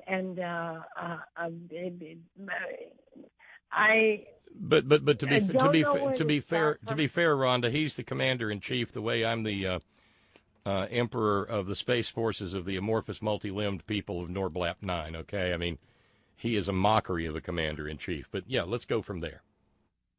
Yes, sir. Yes, and I want to first of all tell you it's taken me a very long time to call into you because I have PTSD, and there are many of veterans that suffer from that. And I also want to let you know that sometimes we tend to have avoidance where we won't want to speak out. But tonight, I thought, well, this is a good time to do that. Not sure why, but I will tell you, I think it's because of the news. We've got a commander-in-chief that could not lay a wreath. I mean, we've got veterans, and he's hiding in his room or wherever he may be. And I'm just absolutely devastated by the way that our country is moving. We must take, all of us, I'm talking every one of us, we must take hold and move this country to a better place. And that takes being informed. It takes all of us being involved. It takes all of us voting, of which I did, and I was very proud of what happened with the Democrats and everything that happened with them. But all I'm saying is, Bob, how do you feel about all of this? Well, as I said last night, Rhonda, I didn't serve. My generation was not called upon for much, and so long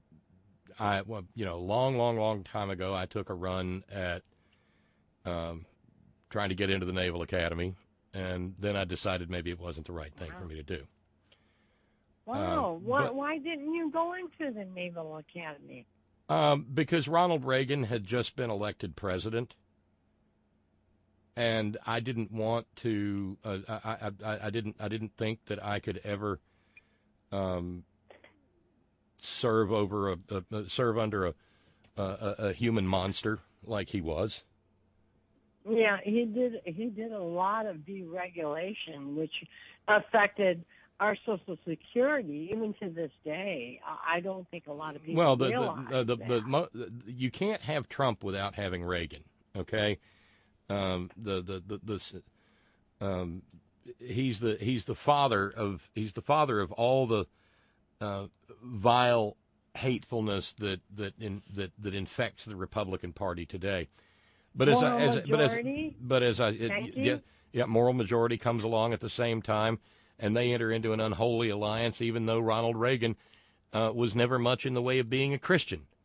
But that's okay. They were willing to co-opt him, the religious right was, just like they're more than willing to sit and watch Donald Trump spit all over the teachings of Christ Jesus in order to get some political power. But you asked me why I was offended, and what I was going to say is, I didn't serve, but I've been surrounded all my life with people who did. And particularly people who served in the Second World War. I'm one of them, Bob. Yeah, but in my own family, I was surrounded by people who served in the Second World War, so I was deeply imbued with a sense of respect for what that generation did.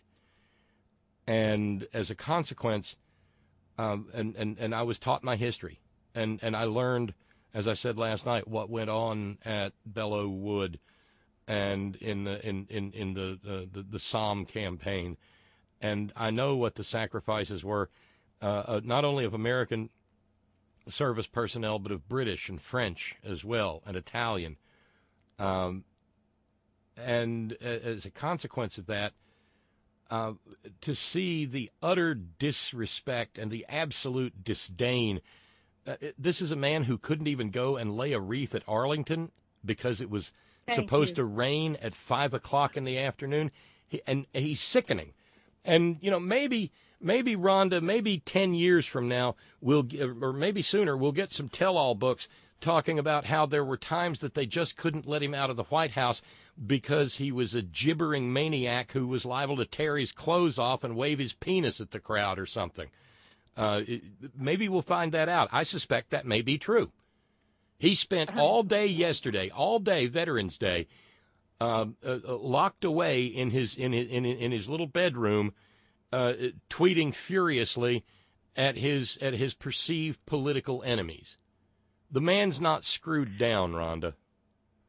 No, I think many people need to understand what a malignant narcissist is. And they implode, they destroy everything around them. And he has, there's no question that we are living in tumultuous times as our forefathers felt at the time.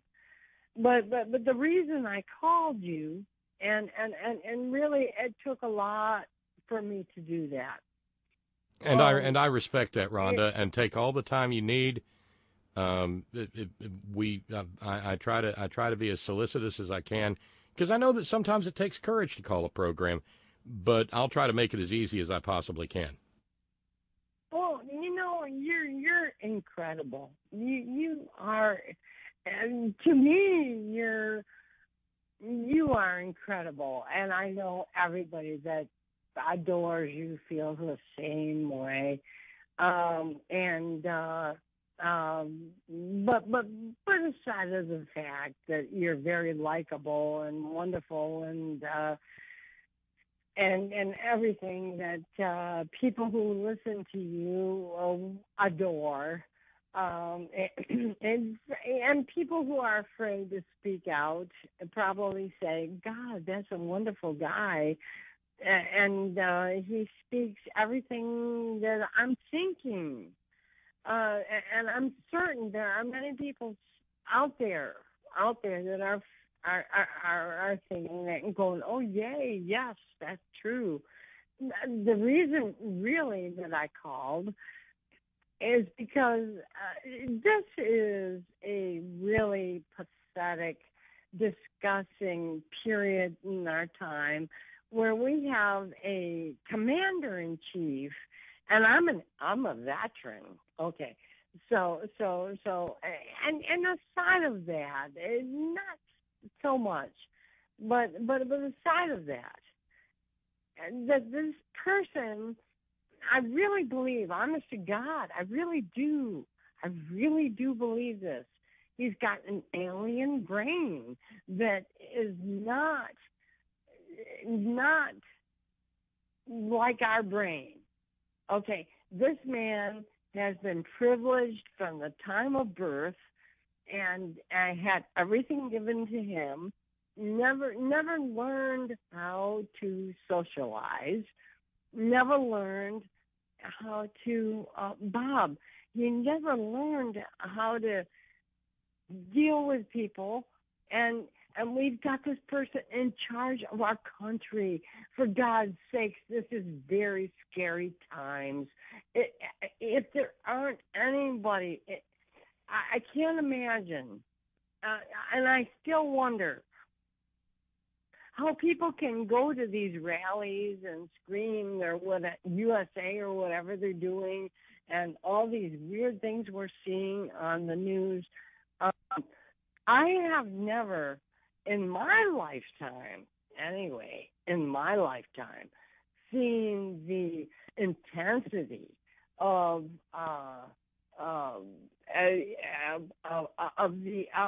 people acting like they're crazy, nutty as a loon, and the whole thing about it is that I called you because I want to know, am I losing my mind? Am I feeling that there is something unhinged? Am I feeling that I'm the only one? And I know I'm not. But at the same token, how do you articulate this in a way that other people can understand? We've got a really big problem, and not only nationally, but worldly, because the world is looking at us as if we have lost our minds, and that really bothers me. I just want to know your opinion on that matter. I think you've said very, very well. Anything I say is going to be an embellishment to the truth that you've spoken, Rhonda. I can't give any advice for how to get from day one to day two, because like so many people here during this ongoing nightmare that began on January the 20th, 2017. I wake up every morning wondering.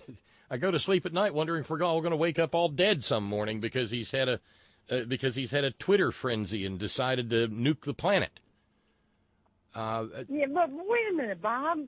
When did Twitter ever become the say-all for our president? Well, he made it that because he was and the fact that there is MSM. No, there is something wrong with it.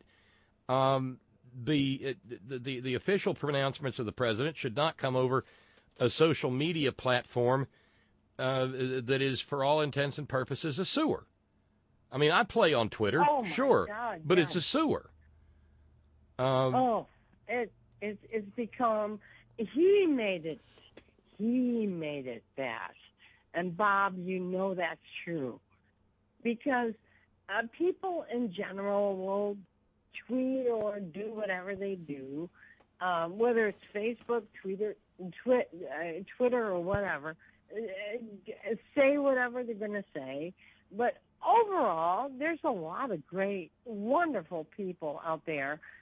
Yeah, I mean, I like, and really, if we didn't have this resistance movement, which I adore, for God's sakes, there's so many, and what they did to Acosta, I cannot believe that I couldn't believe they did what they did. They have one operating mode right now, Rhonda, and that is to keep the base inflamed.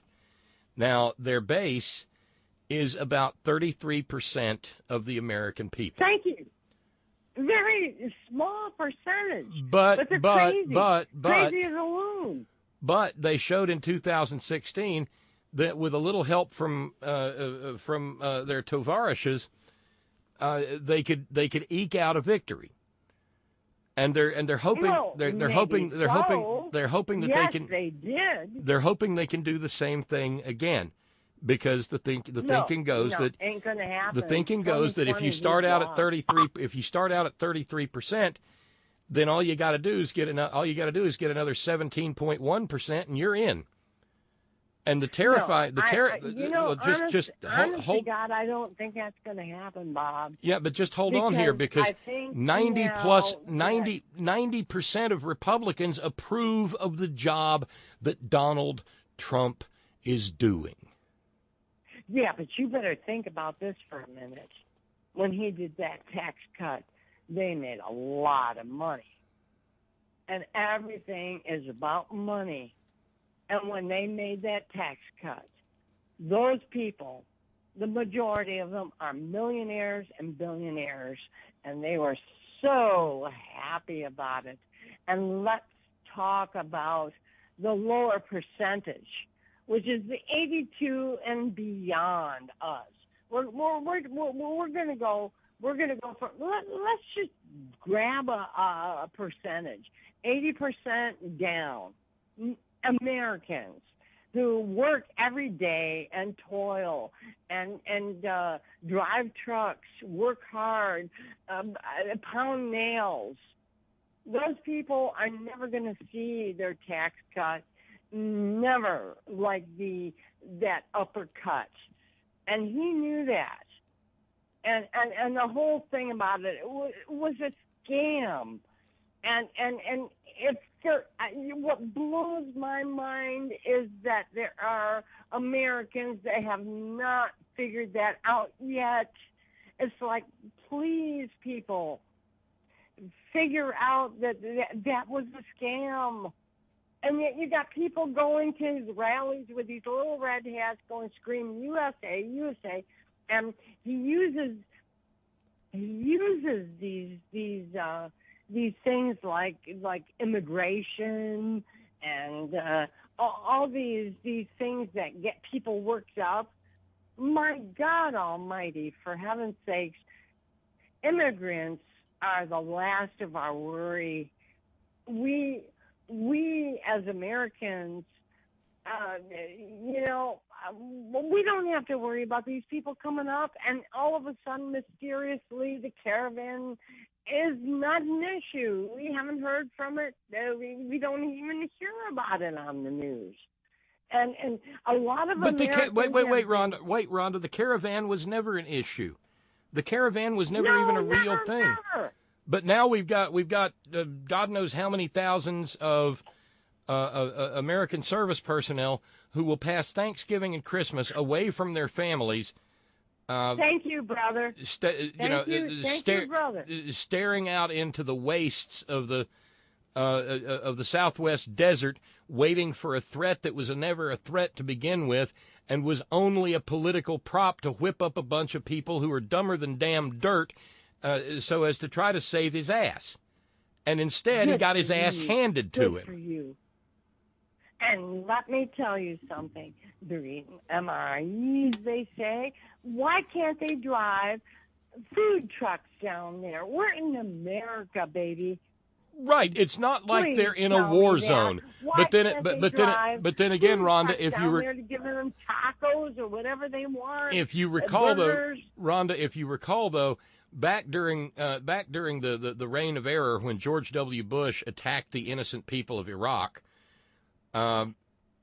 it cost the military, because they contracted it out to Halliburton, something on the order of $29 a piece to serve a cheeseburger to a serving military member who was posted to Iraq. $29 per cheeseburger via Halliburton. Yeah, imagine that. Really, Bob. I'm just telling you, I'm a veteran.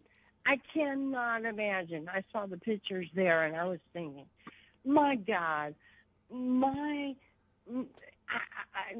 looking back at the times when I served, if somebody sent me down to the borders and they said, we're going to protect you from these people coming over the border, let me tell you, I remember when I was in San Diego, and we drove over to Tijuana, had a wonderful time. I didn't see people crawling all over the place and over things.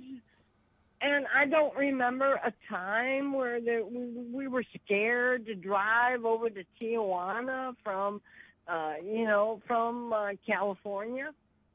And in honesty, I think this is such a scam, such a political setup. And I'm really, Bob, I'm just going to tell you, I'm really at the point, and I think many of us as Americans are, and God, I swear to God, I hope there is a percentage of them that really believe this, and I'm gonna add something to this conversation. I went over to the animal society to help some kittens earlier today, and some woman said, the immigrants are ruining the country. They're ruining the country. And I said, are you listening to Fox News or something? Because my family were immigrants. They came over Ellis Island, and they were Italian. And I remember my mother telling me that there was a time when they looked at them in a prejudiced way.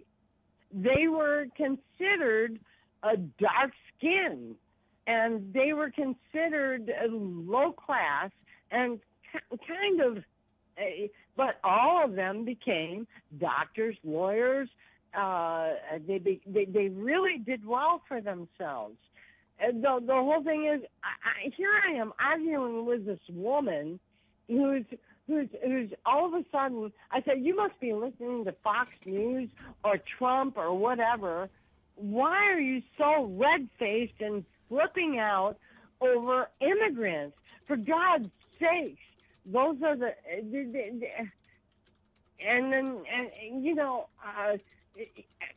Trump has set people up like a reality TV show and this is what his play is, to make people think that there's these awful people coming, they're evil people. Well, for God's sakes, if my immigrants that came over from Ellis Island would have been considered evil, and they became surgeons. Well, and make no mistake, Rhonda. First generation immigrants from anywhere tend to get shit on in this country. Okay. Well, let me tell you what my grandfather The Irish weren't said. white. My The Irish weren't white. The Italians weren't white. The Jews weren't white. The Muslims aren't white. But the longer you stay, the whiter you get. Bob, I know you get upset over all this, but listen to me. My grandfather, my great-great-uncle, not just my grandfather, but I'm going to mention my great-great-uncle. He used to unload cars at 12 years old when the trains would come through. And he said, someday I'm going to make sure people respect me, and I'm going to become a doctor. I'm going to be somebody. And he became a surgeon, the best surgeon in our town. He built nursing homes and everything else. I'm not kidding you. This guy was a millionaire who came from nothing. And so all I'm saying is we've got this idiot, Donald Trump, who has an alien brain, who never had to suffer or go through anything that these people did. And then he's making calls on what people should do. We need to get him impeached, or we need to get him out.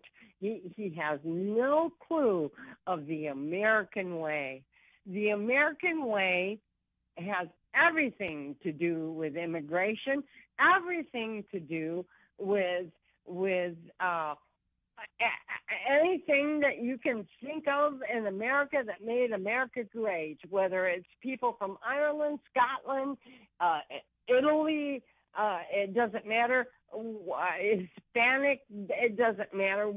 I don't care who they came from or where they came from. This is what makes America great, is that all of us came from somewhere else. And there is no American that came from I mean, and for God's sakes, this is disgusting. No American, the American Indians are the original Americans, and they came over and brought them smallpox and killed them and tortured them and did horrible things to them. And yet we have people today that have no understanding of the history of America. And I know, and I understand that maybe when they go to school, they learn this, that, and whatever, and they're not really interested in history. But the history of America is very rich. And my God, for an idiot like Trump, how the hell did he make president? Can you please explain that to me? Really, honest to God, Bob, do you ever wonder how this idiot made president? No, I don't wonder, because I saw it unfold in real time. You have to start by acknowledging that there are a lot more racists, Klansmen, skinheads, Nazis, neo-Nazis, I live in the all South, white, baby. I know all about that. Yeah, than most people in this country are even willing to try to acknowledge. That's one. Two, racism. Yeah, but if racism you is haven't lived in the South, you don't know it like that. Right. You just don't. Racism is alive and well in this country, and he plumbed it to its depths. He knew how to plumb it out. Didn't he, Bobby? He knew how to plumb it out. Add into this the fact that there was a massive amount of Russian interference in the information technology network, and in the social media, network. And it worked. Yeah, but the whole thing about that is that nobody wants to seem to acknowledge that. They acknowledge it to a certain, they bring it up. But nobody's really getting down to the wire on that. And that is a major important, and thank God that our House has Democrats now, because they're going to go after him. And Mueller has, and with the protection of Mueller, we are going to get to that. And we will find out. And I am tired of as a veteran, as an American, of sitting here and listen. Believe me, a lot of us don't listen to the news that much. I guess a lot of people don't. They might listen to sound bites. That seems to be the thing that works with Americans. Well, I've always and that sets me apart, because I've always been much more of a reader than a watcher. Because an ordinary package on television news might be 2.5 minutes. You cannot get a story into 2.5 minutes. That's right, and you know that better than anybody, because am I right? But didn't you work for CNN? Yeah, I did. That's why I was proud of them today when they filed the lawsuit. When you did, what did you do, Bob? I was in the radio division, and I did voiceover work. Okay. So you have an overview of the understanding of how it works. I wouldn't say that. I mean, I showed up and did my job. I did a lot of interviews. I cut a lot of tape, and I did top of the hour newscasts and news feeds and the voiceovers for TBS and CNN, things like that. But no, to sit and say, "Oh, I know exactly how it works." No, I'm not that egotistical. But I've got an idea. But I've got an idea. I've got an idea maybe of how it should work. Really, to be honest, I wish more people knew about you, and I wish. Well, I see you out there. I see you out there tweeting, and I appreciate it. If everybody If everybody who listens to this program who's on Twitter saw when I tweet out the podcast every evening and retweeted it, it'd get a lot more reach. Oh, really, Bob? Really, it's very important at this time in history because we are at the precipice. We have a lot on the line, and I don't think the average American, really I understand that. Most people are going about their lives and doing what they got to do. And some people really are bored with politics. And I understand that. I don't know that they're bored, Rhonda. There's a lot of people who are sick of it. Yeah. Myself included sometimes. That's why I try to bring in the occasional non-political story, and I got a couple of them this evening. And not only that, but there's a PTSD involved in that. If you have to do that every day, all day. No, I know people. I know people with real PTSD.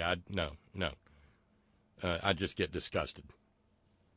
Okay. I won't. So I won't diminish. I won't diminish the sufferings of other people who do. But I've seen a couple. A lot of us veterans that do. I know, and one of the great shames is that while Donald Trump has ridden the backs of our veterans, he sees them as nothing but political props, and the same for our active duty military as well. And that's why a bunch of them are, sitting on the border, as you noted. Although I did get some good news. Well, it's not really good news, but headline: tempted by Whataburger, troops deployed to southern border scrape by on MREs and no electricity. Citing a report from the New York Times. 5,600 U.S. troops rushed to the brown, dry scrub along the southwest border to deal with the approaching Central American migrant caravans, are going through the motions of an elaborate mission that appeared to be set into action by a commander-in-chief determined to get his supporters to the polls. And that's why we don't hear anything about it anymore. But they're not far. Hold on, Rhonda. They're not far at all away from a daggum Whataburger, and that's got to be absolutely maddening. And thanks to Sparky for sending that along. Rhonda, I'm going to run along now. I've got it. God, he's a he is. I'm going to run along now so some other folks can get into the conversation. But I did enjoy your call. Sorry. Don't apologize. Don't apologize. Yeah. You did fine, and I'm glad you finally called. And hey, look at you. You got through just fine, didn't you? Yeah, I did. And really, to be honest, because of my PTSD, many times I don't call you. Okay? And there are many of us probably out there that avoid that. So tonight I decided, we got to do this. I'm going to call Bob. All right, and you know what? I'm hoping more people will follow your lead, Rhonda. You have yourself a wonderful evening and a belated Happy Veterans Day, and I hope we will talk soon. You take care, all right? Amen. All Thank you, brother. Bye now. Bye-bye. And that's Rhonda calling from, I do believe, the Old Dominion. I did see a couple of beeps come in. If you want to get in on the conversation, you're more than welcome to. Area code 304-640-2829 or 844-843-4676 and 304-574-8178. Bob Kincaid Horn on Skype. So it is 3 minutes past the hour, and we kind of need to take a bite out of the $365 we got laying around. The hole, the $365 hole that we're in, because by prayer meeting Wednesday, it'll be $565, and I'll have to have the deacons. They're the laziest lot you've ever met in your life, and they don't like having to pass the plate all evening long. So if we could take a bite out of that, that would be tremendous. Darlene with a note back when I mentioned the Halliburgers. Darlene in Connecticut said $29 a cheeseburger, and our servicemen and women weren't even properly outfitted with protective gear when over in Iraq and Afghanistan. And the Bush administration had to be called out and shamed for it before that was corrected. Was it ever corrected? Depends on your definition of corrected, Darlene. Halliburton certainly was happy with the outcome. Yeah.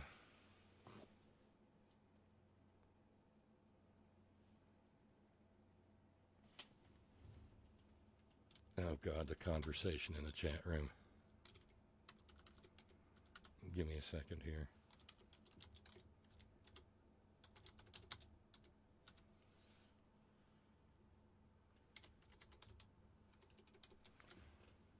Foam Cups in the chat room saying, this radio show needs more boofing, goddammit. You can't handle the boof. Thank you, Michael and Madison.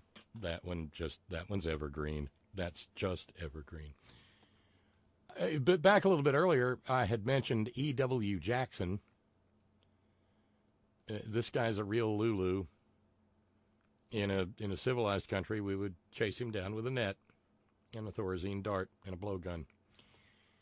I believe, unless I'm mistaken, yes, he was once upon a time the lieutenant governor of Virginia. And naturally, when he had to stop being lieutenant governor because somehow or another his personal jihad against Tagay didn't work out.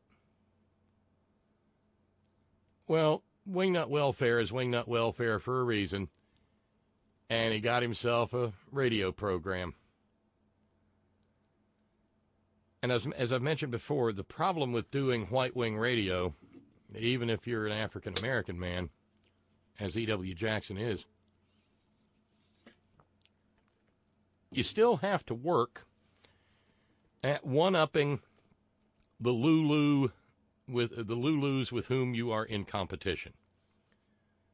There is no money in white wing radio in simply delivering the news or delivering it without salting in a few dozen lies. I mean, I don't simply deliver the news. I bring some funny voices and some interesting uses of English and Middle English and perhaps Anglo-Saxonisms, and God only knows a few words of Germanic origin. Frickin'. But generally speaking, I do try to report facts and then talk about what I think those facts mean.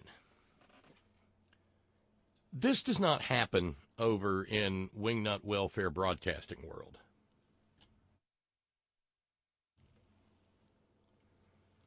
Witness E.W. Jackson. I should probably issue a hockey puck warning. Well, generally, but for the African American members of this community, because if I understand from previous responses, there will be a lot of just head shaking and what the actual going on.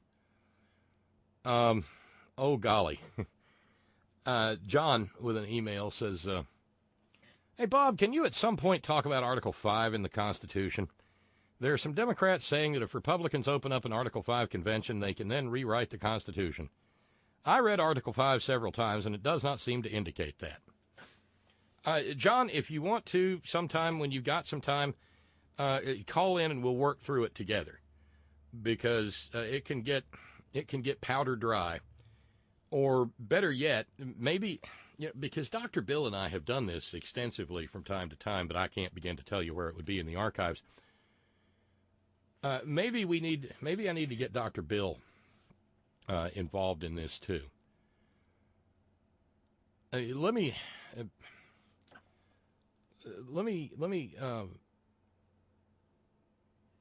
take care of the E.W. Jackson thing here, because again, this is some 200 proof top shelf wacky. E.W. Jackson fancies himself a political strategist. The problem with E.W. Jackson is the last time he tried political strategery, he wound up not being a member of the state government of the Commonwealth government of Virginia anymore. But he, like other white-wing wackadoodles, and just because he's a man of color doesn't mean he's not a part of the white wing. The white controls the white wing. The white wing is the right wing is the white wing, and, well, you've got your Jesse Lee Petersons and E.W. Jacksons in there because, well, image. Optics. That's the word we use, isn't it? Optics. As the white wing would say, you want an urban perspective, when everybody else understands that urban means black. Mm-hmm. Just like suburban means white, as in suburban women. That's a millionaire for-profit media term meaning white ladies.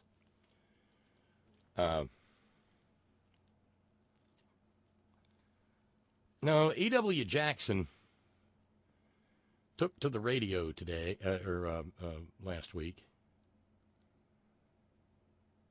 and yeah, this is just too damn good. I mean, this is swirly straw in the cheap tequila good. It involves, of course, and I could save this for tomorrow, but it will be up to our eyeballs in religious madness tomorrow anyway. God has played a trick on the Democrats by letting them have control of the House of Representing. You got that? I told you this was going to be fun. House. Okay, so Democrats will be in control of the House, and that means that President Trump is likely to be investigated ad infinitum, ad nauseum, over the next 2 years. And that may seem like, wow, that's a terrible thing. But you know what I really believe, folks? I've been praying about this and thinking about this. Well, good. I'm so glad he's been praying. You know what I believe? I believe that, tell us what you believe. That this is God engineering this thing.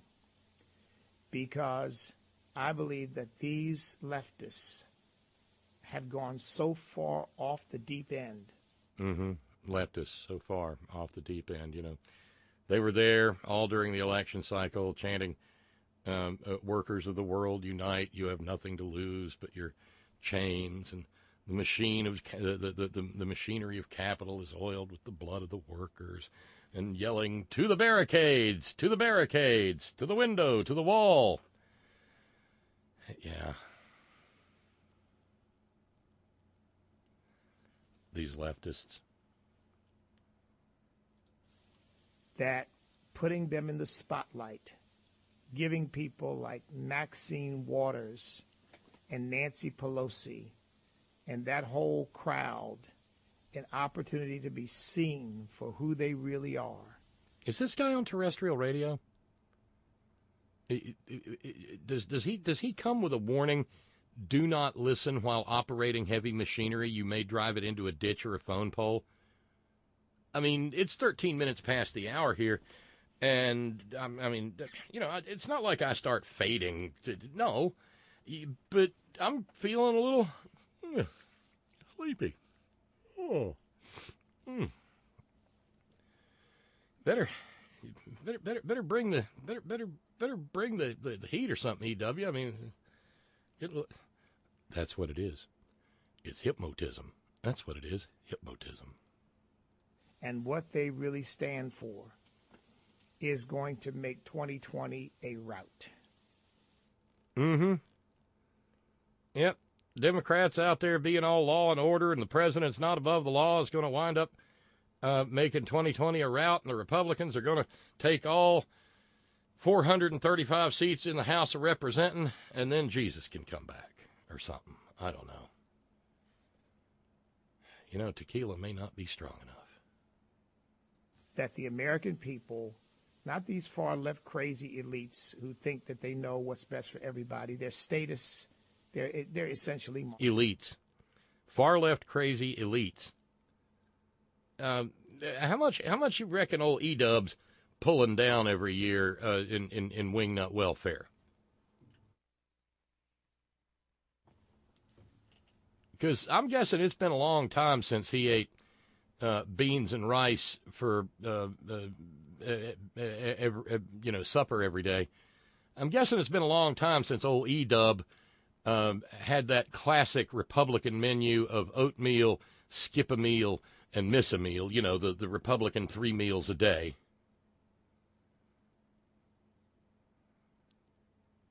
This guy appears on Urban Family Communications, Urban Family Talk.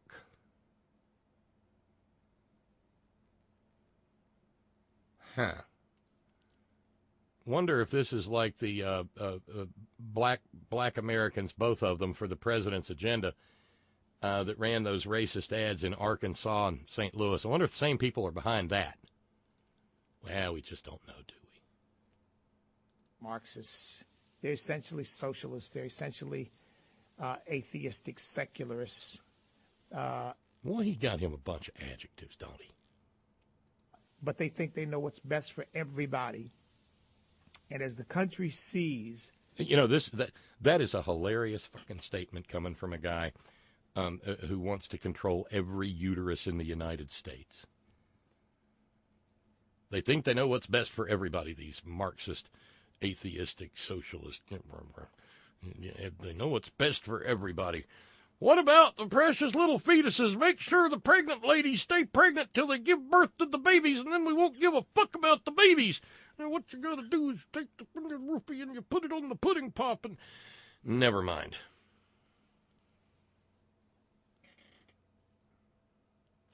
And again, this guy goes into absolute paroxysms of, well, maybe he's not into the paroxysms anymore. But he used to have purple polka dotted blue screaming hissies about the gay people and how the gay people was going to destroy America and couldn't anybody get married anymore in America because of the gays getting married, and this is going to destroy the sacred holy institution of biblical marriage. It was defined by one man trading a female in exchange for another man giving him some fucking goats. Right, but the left thinks they know what's... But the right way, the white way, they really do know what's good for America. And what's good for America is making sure that all the women's carry all the babies to term and can't make the ficky-fick without making a baby. Right. What their real vision is for America, I think people are going to turn away from them in droves. And what happened in 2018 is only it is just a dress rehearsal. It is a feint. Okay, it is a feint towards some presumed victory they think they're going to have somewhere down the road. It is a feint. Didn't they just have the victory? I mean, or is this still the Trumpian idea that you win by losing badly?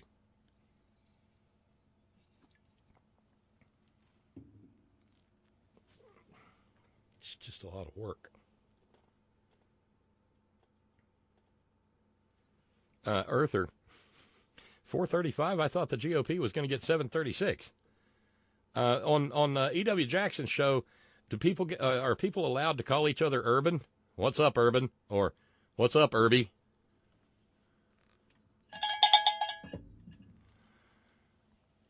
Just a little bitty jingle for that. You know, last time I heard of anybody saying "What's up, Urban" was when the president of the Ohio State University called the Ohio State football coach and told him he needed to sit out a couple of games, but never mind. To get them to uncover, to expose themselves. You know, like in boxing, you know, a lot of times. He's in the hands of the goddess of irony. Most of the cases of politicians exposing themselves are usually, well, Republicans, but don't tell that to E-Dub here. Don't smarten him up. To not uncover, to expose themselves. You know, like in boxing, you know, a lot of times the knockout punch comes after a feint so that the boxer thinks the punch is coming from one direction, it comes from another, and he doesn't even see it coming. I really believe that's what's going on here. Uh-huh. That God is faking them out. God is Muhammad Ali? Well. That they think now they're in the catbird seat because Nancy Pelosi is going to become Speaker of the House, and they're going to have a few votes in the House to try to control the House, and, you know, they're going to be in charge of committees and all that, and they're going to investigate the president. But I think what they're going to do is just show that they are stark, raving mad. There's an old saying from the playground, takes one to know one. Because like I said, on any given day, I think you could chase down E.W. Jackson with a butterfly net and a blowgun and a Thorazine dart.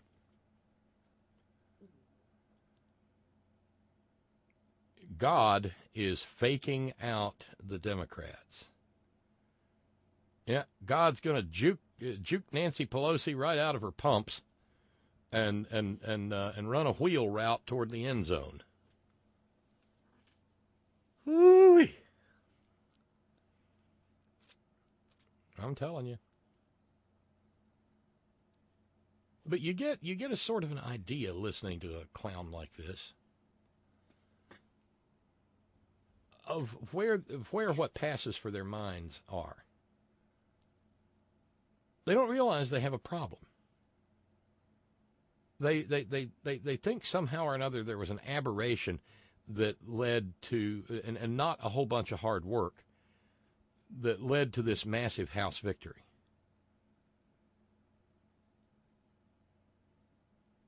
But I would be, it would be improper if I did not acknowledge that being as how we are Democrats,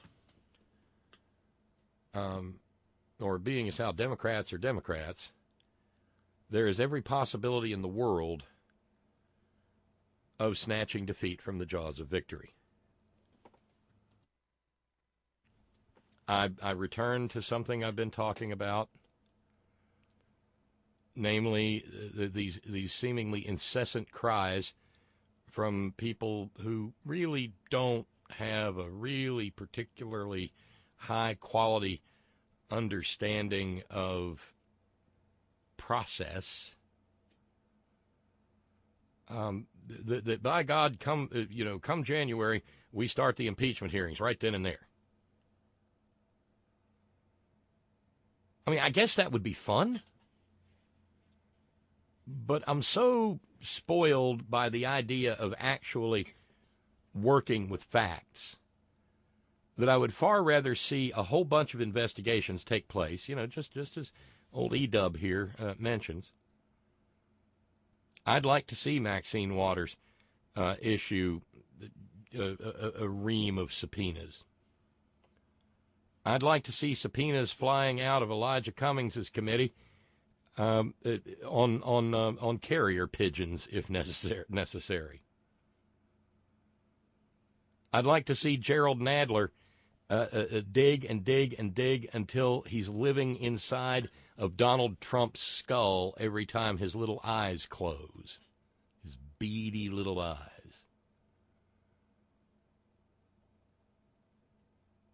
And if somewhere along the way evidence is developed of significant law-breaking that rises to the level of treason, bribery, or other high crimes and misdemeanors, which is what the Constitution says,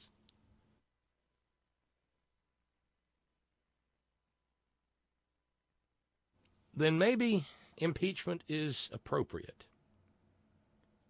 But to holler impeachment before the first committee has been impaneled, before the first witness has been subpoenaed, is not a great idea. And I say this as someone who would love to see Donald Trump impeached and removed from office.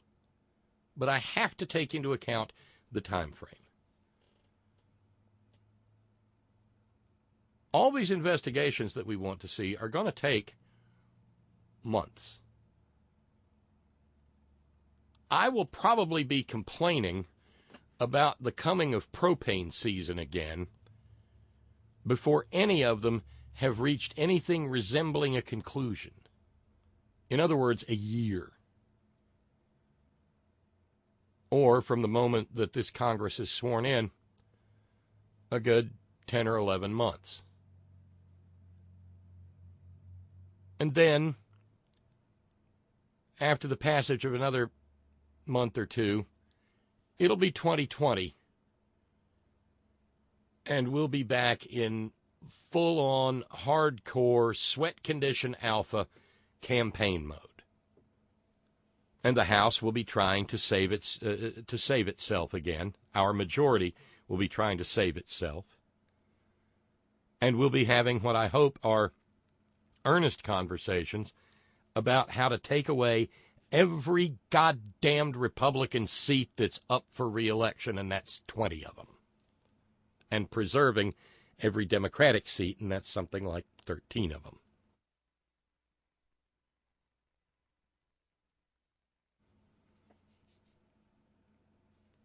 It becomes, as I hope you can see, a matter of time.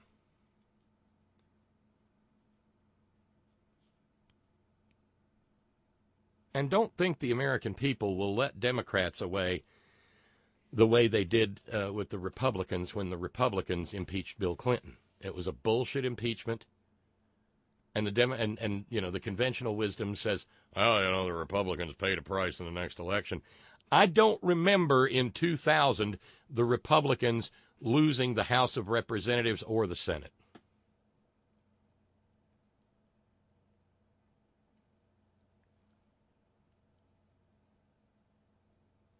I remember the Senate being close, but not that close. I remember the Senate changing hands by one vote with, what was his name, Jim Jeffords of Vermont. Wasn't he the guy who occupied the seat that Bernie's now in? Yeah. Let's see. Lee in New York. Goats? Did you just say that men traded a woman for fucking goats? Oh, those poor goats. Well, yes, I did say that. And, well, human history is human history. Ron and Raleigh, what do you think? If you were to guess, what do you think old E-Dub pictures in his mind what Auntie Maxine and the rest of the leftists want to do to the country? What does a democratically led America look like? I'm asking for a friend. Well, friend. E-Dub hears that, or sees that in his mind's eye, and it's a tiny little mind and a tiny little eye. And he sees wild-eyed Marxists marching through the street, passing out free health care and hammocks and food to undeserving people who don't deserve because they don't love Jesus and don't vote Republican, and how dare they want to go to the doctor when they're sick. It'll be a goddamn socialist wonderland, Ron. And America will be destroyed on the altar of making sure that children have enough to eat and don't go to bed hungry at night. When we all know that the Bible says that if a man will not work, neither let him eat. Starve, said John Hagee. By God, that applies to the children, too. Remember when Newt Gingrich said that little kids should replace the janitorial staff in their schools? Because I do.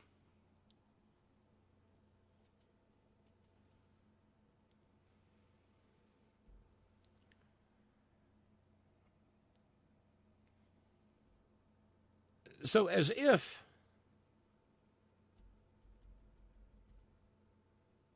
old E-Dub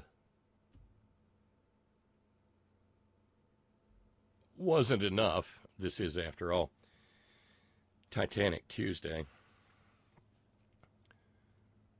We also have a guy that is a fairly new arrival to the program, Josh Bernstein. Now, we heard from this guy a couple of weeks ago.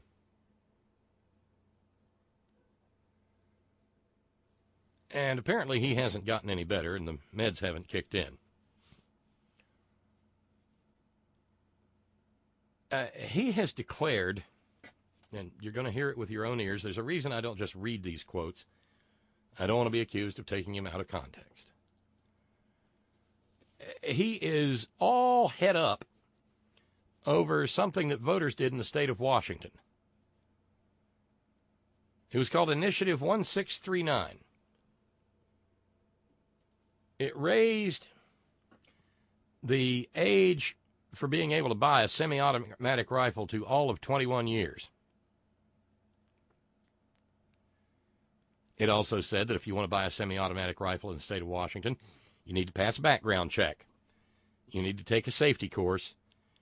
And you got to wait 10 business days before you can have your semi-automatic assault rifle whose only purpose and only design initiative was the slaughtering of other human beings in rapid fashion.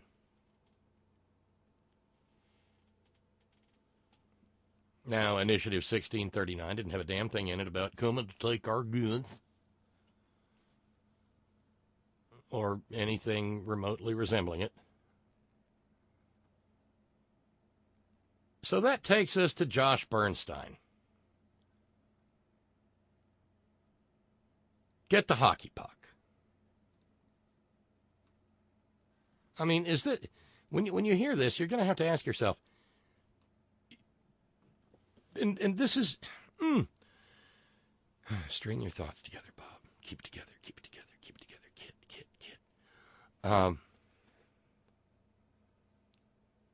Remember Cesar Sayoc? Remember in the wake of his arrest how I asked how it is that down in South Florida people just toddle around in vans festooned with photos of Donald Trump and right-wing iconography and pictures of liberal enemies with crosshairs placed over their faces? Remember how I asked, is that just a day that ends in Y in South Florida, and so the cops don't ever pull anybody over and go, hey, buddy, what's with the crosshairs? Remember? Yeah. Well, if you ever wondered, and you didn't, so I'll not make that a question, I'll make this a statement. The Cesar Sayocs of this world and the Robert Bowerses of this world are made, not born. And so while I'm sure the NRA and Josh Bernstein himself, he doesn't work for the NRA. He's just giving the milk for free. They don't even have to buy the cow, as best I know.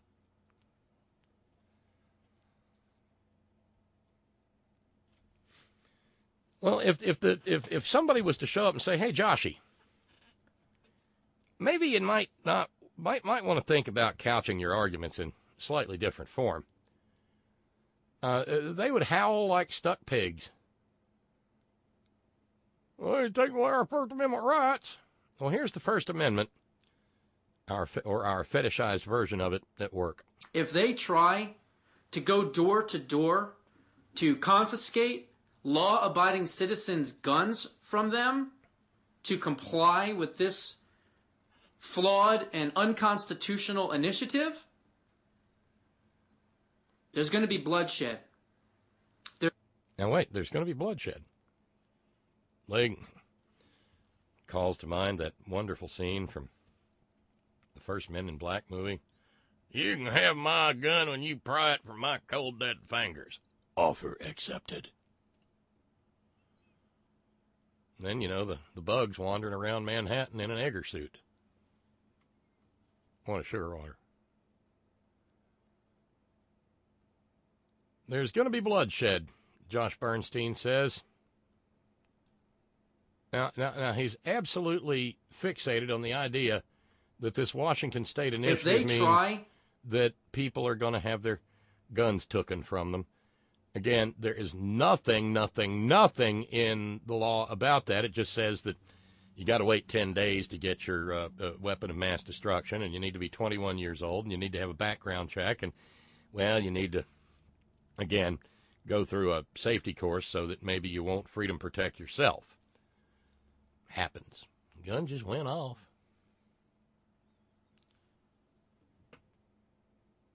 But there will be bloodshed, he says. If they try to go door to door to confiscate law-abiding citizens' guns from them, to comply with this flawed and unconstitutional initiative, there's going to be bloodshed. There's going to be bloodshed. There's no question about it. What kind, Josh? Tell us about it. The Second Amendment states, the right of people to keep and bear arms shall not be infringed. Yeah, it does. Now read us the sentence that comes before that, dumbass. It's not even a sentence, it's a clause. It's a pity the Second Amendment doesn't have a sanity clause. Now, you can't fool me, there ain't no sanity clause. I don't want to rely upon my memory. A well-regulated militia, there it is, a well-regulated militia being necessary to the secure, and you know what, the framers of the Constitution, they capitalized militia kind of the way Donald Trump capitalizes nouns on a random basis. A well-regulated militia being necessary to the security of a free state, comma, the right of the people to keep and bear arms, comma, shall not be infringed. Now, again, not to get all art of word knowing-y about it, but there's a shit ton of commas in there. A well-regulated militia, comma, being necessary to the security of a free state, comma, the right of the people to keep and bear arms, comma, shall not be infringed. That tells me that things like being necessary to the security of a free state, comma, and the right of the people to keep and bear arms, comma, those are dependent clauses. What the sentence actually says is a well-regulated militia shall not be infringed.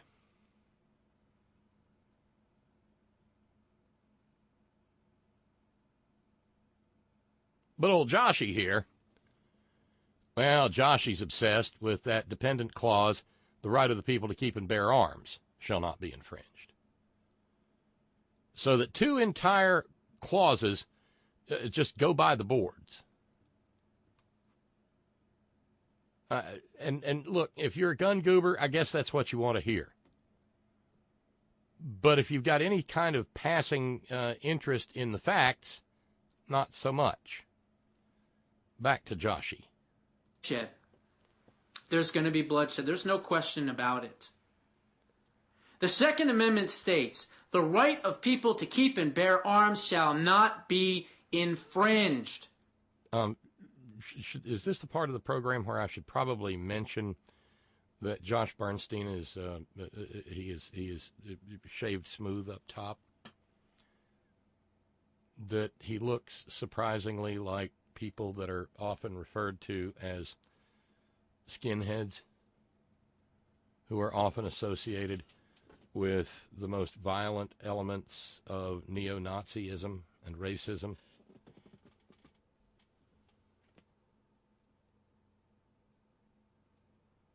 Ron and Raleigh pointing out, who is that? Who is they?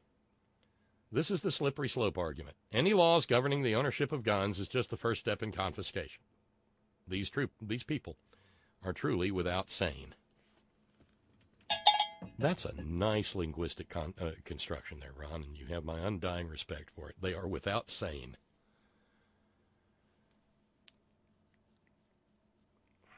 They're like a David Bowie album. This guy's like a old David Bowie album. Aladdin sane. There's going to be bloodshed if they try to confiscate the guns, which no one is trying to do. But tucked away in there is the idea that the bloodshed will be caused by the people who have the guns, not the people confiscating them. Jack in Shreveport says, sounds like Josh is kind of, scripting. Isn't that what David Nyward said? Josh doesn't seem like he's describing anything his listeners need to know. It's more like he's suggesting something. Stochastic terrorism, and Dave Nywert said the better term for that is scripted terrorism. Meanwhile, he's got a graphic fonted up behind him because he's got all kinds of highfalutin technology to use because, again, it's Wingnut Broadcasting, Wingnut Welfare. And it's a graphic showing a picture of Chairman Mao, I-1639, Commie schools, safe commies. The Second Amendment is now almost non-existent in this state. What, Edith, huh?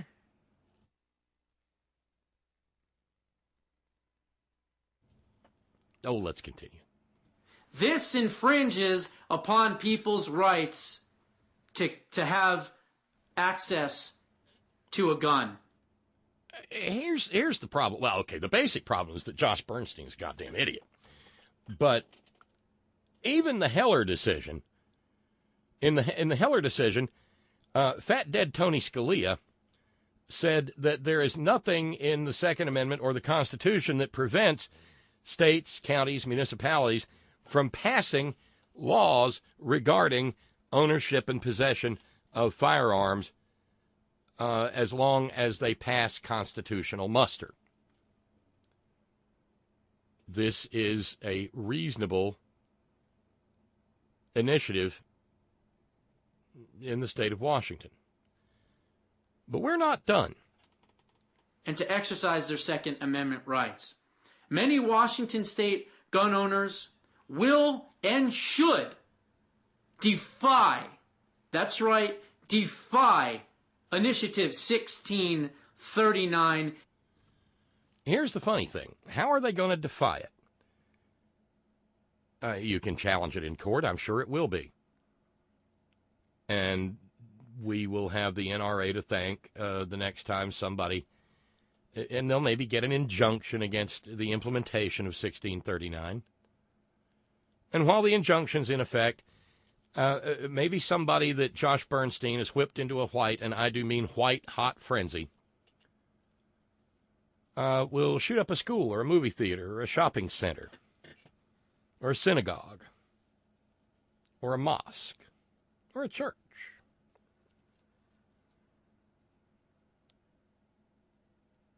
And when they do, using the semi-automatic assault rifle that they bought during the pendency of the injunction, well, that'll be on people like Josh. Not that they're worth a damn at taking responsibility. No, hell no.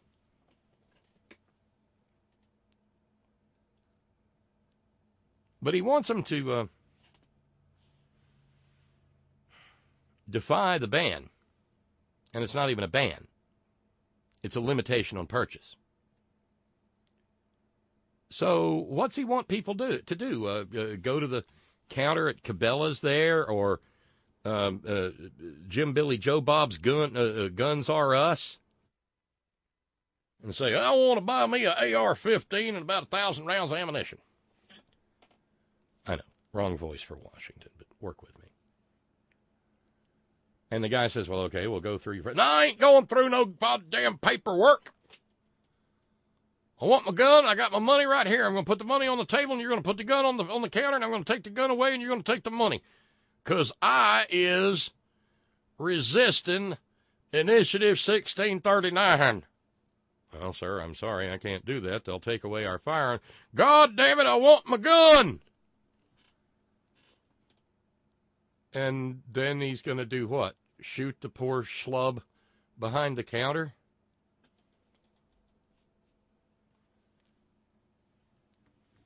Yeah. I wonder if Dave Nyworth's seen this. May have to send this along to him. And do whatever it takes to secure their Second Amendment rights. I will leave it at that. I don't want to say much more, but I'm sure. Except he's not going to leave it at that. This is a 1 minute and 41 second clip, and we're at 1:04, so we got a good 37 seconds of not leaving it at that.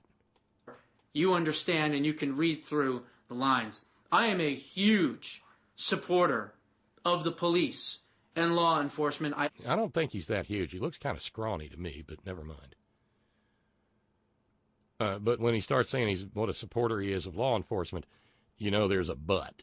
Leave it at that. I don't want to say much more, but I'm sure you understand and you can read through the lines. I am a huge... Jesus Christ. Yeah, he's huge.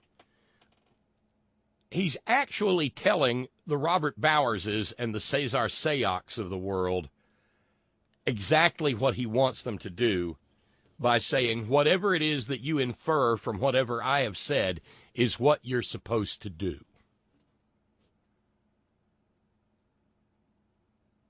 Wow. And I'll warrant this guy's not even in the state of Washington. Damn near guarantee it. Let's go back to where he's huge. You understand and you can read through the lines. I am a huge supporter of the police and law enforcement. I always have been and I always will be.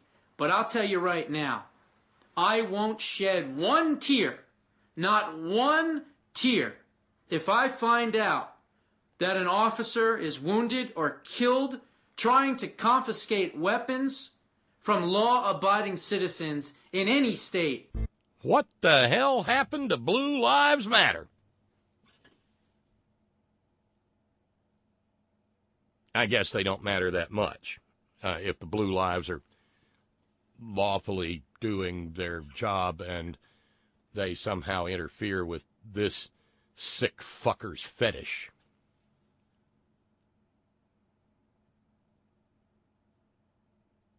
I will not shed one tear, not one tear, if I found out that an officer is wounded or killed trying to confiscate weapons from law-abiding citizens in any state. Now, he's already told people to read through the lines because he's not good at the art of word knowing. It's read between the lines, dumbass.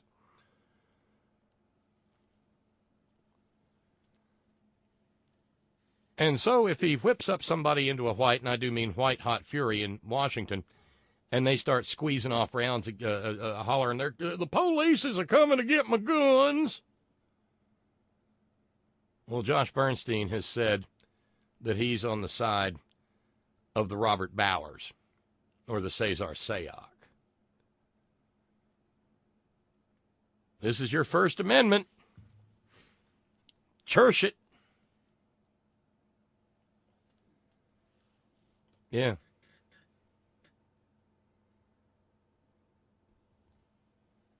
And I have some thanks to send out. Barry, thank you very kindly, Barry. Barry has taken us down to $315 for the evening. Thank you so much, Barry. Thank you for jumping in there with Gary and Gaia and with our buddy Glenn. Thank you so much.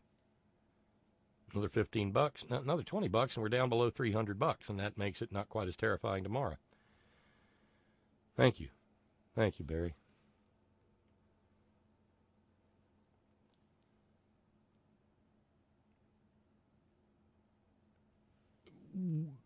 There are a number of members of our community who live in Washington State.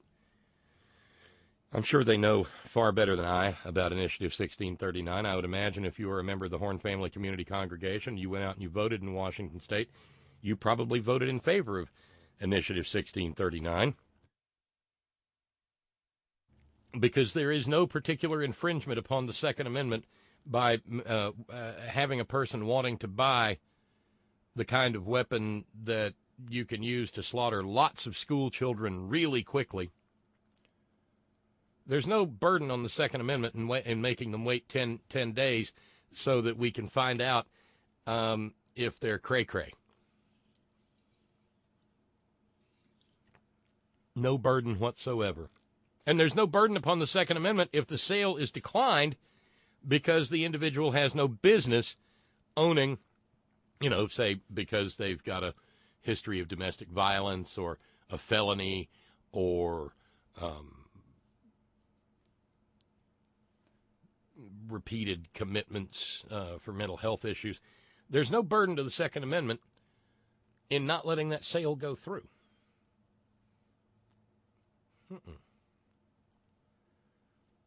Not at all. Ooh, but boy, I tell you what, the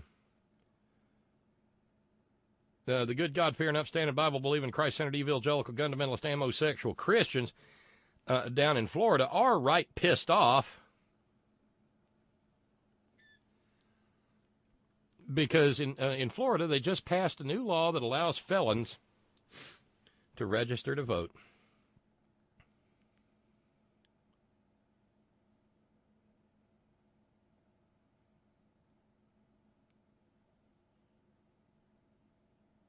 Well, why are they pissed off? Because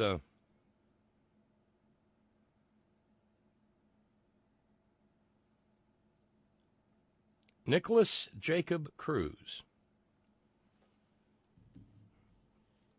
the monster who slaughtered the innocents at Marjorie Stoneman Douglas High School in Parkland, Florida. Well, back last July, he registered to vote. Yep, he sure did.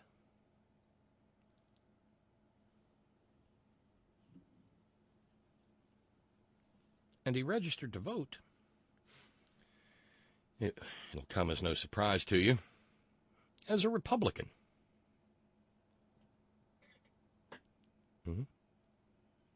When he registered to vote in July, he gave his home address as the county jail.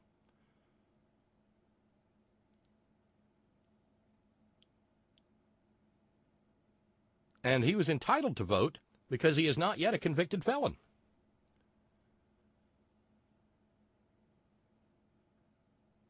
Broward County records have indicated that back in 2016 and 2014 and 2012, inmates at the jail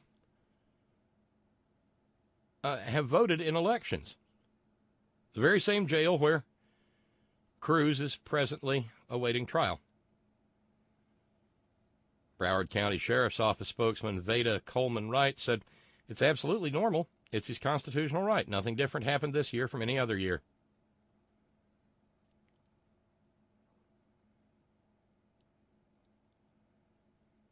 None of this meant anything to a guy by the name of Andrew Pollock. His daughter Meadow was one of the children slaughtered by Nicholas Cruz. He went on Fox and Friends, Fox and Fiends, when the word got out that Nicholas Cruz had been allowed to vote. And over on Fox and Fiends, Mr. Pollock, and I cannot begin to even comprehend the grief he must feel. Mr. Pollock said, "It just shows you how despicable these Democrats are, that they'll stoop that low to go into the prison, the jail, and register these criminals. It's never been done in 20 years.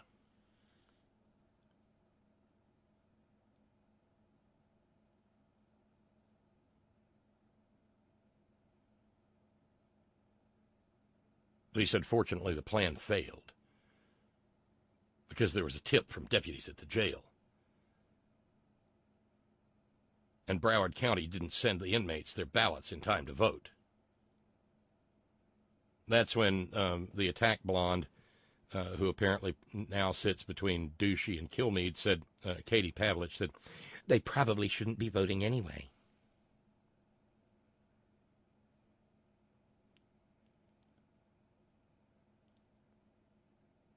You know what Fox and Fiends didn't mention?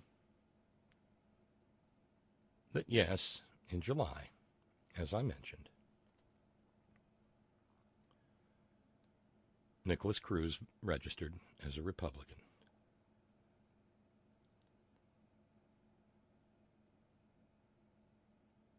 That did not slow Pollock down, however. He declared that there was a conspiracy.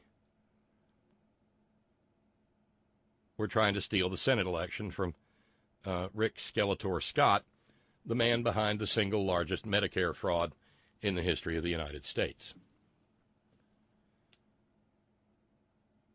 Before he went on Fox and Friends, he said, we won't allow these unethical liberal Democrats to steal at Scott for Florida U.S. Senate seat. They stoop so low as registering a known mass murderer to vote. How can you even trust a recount when the ballots may be compromised?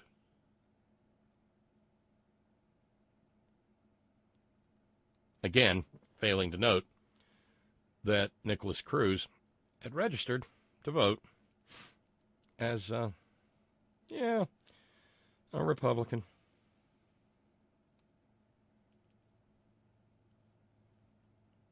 The goddess of irony. Jack in Shreveport with a note. Josh again. Oh, come on. Isn't this something that should be forwarded to the FBI or the FCC or something? What the... Well, maybe. But see, it's not a present threat. He's just saying that the cops should be shot if they try to confiscate any arms. Any goons.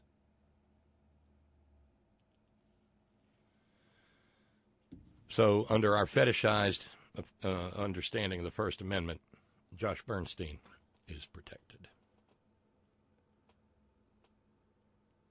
Earther, just one more question, ma'am. Why do these right-wing jackasses always have the air of a whiny teenager whose mother just ordered him to clean his room? You know, after the cockroaches have complained about the smell, and because you can't walk in there without stepping on some unknown thing. Some unknown sticky thing. Just one more question, ma'am. Yeah, he does sound kind of whiny. Whiny Nazi. Jude in the Great Northwest reminds us, under the initiative in Washington, semi-automatic rifles, quote-unquote, for hunting, unquote. And now they'll need to receive training every 5 years to renew their license. My God, what a way to slaughter animals while enjoying the outdoors. Oh, don't get me started. But that brings us to the end of the program. Thanks, everybody, for joining in this evening. Thank you for the calls. Thank you for the emails. Thanks to all of you, in particular this evening, Barry and Gary and Gaia and Glenn, for jumping in to make sure that we didn't have a goose egg 2 days in a row. Thank you very kindly. Again, Gary and Gaia would love to have some new subscriber company on this 13th day of the month. Thank you to all of you who share your precious finite time engaged in the conversation, in whatever means you so do. Thank you to our all-volunteer staff. Thanks this evening to Sparky in the chat room. Thank you to our news ninjas. Thank you, Brother Deacon Asa, headon.live.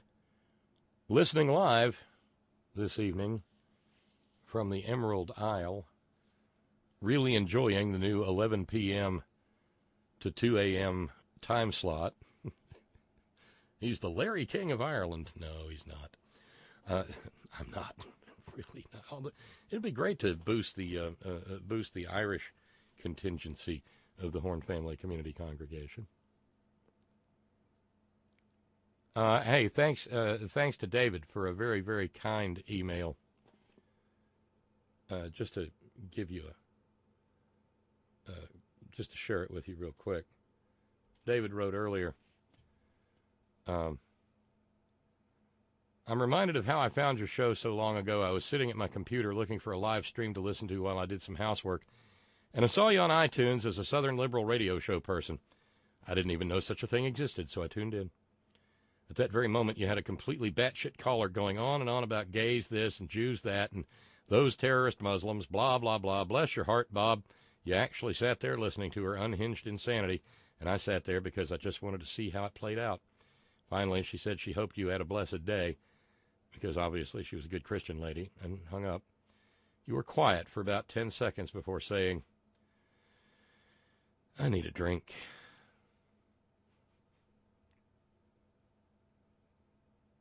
I posted about your show last night, and you replied. Thanks, David. Thank you very kindly.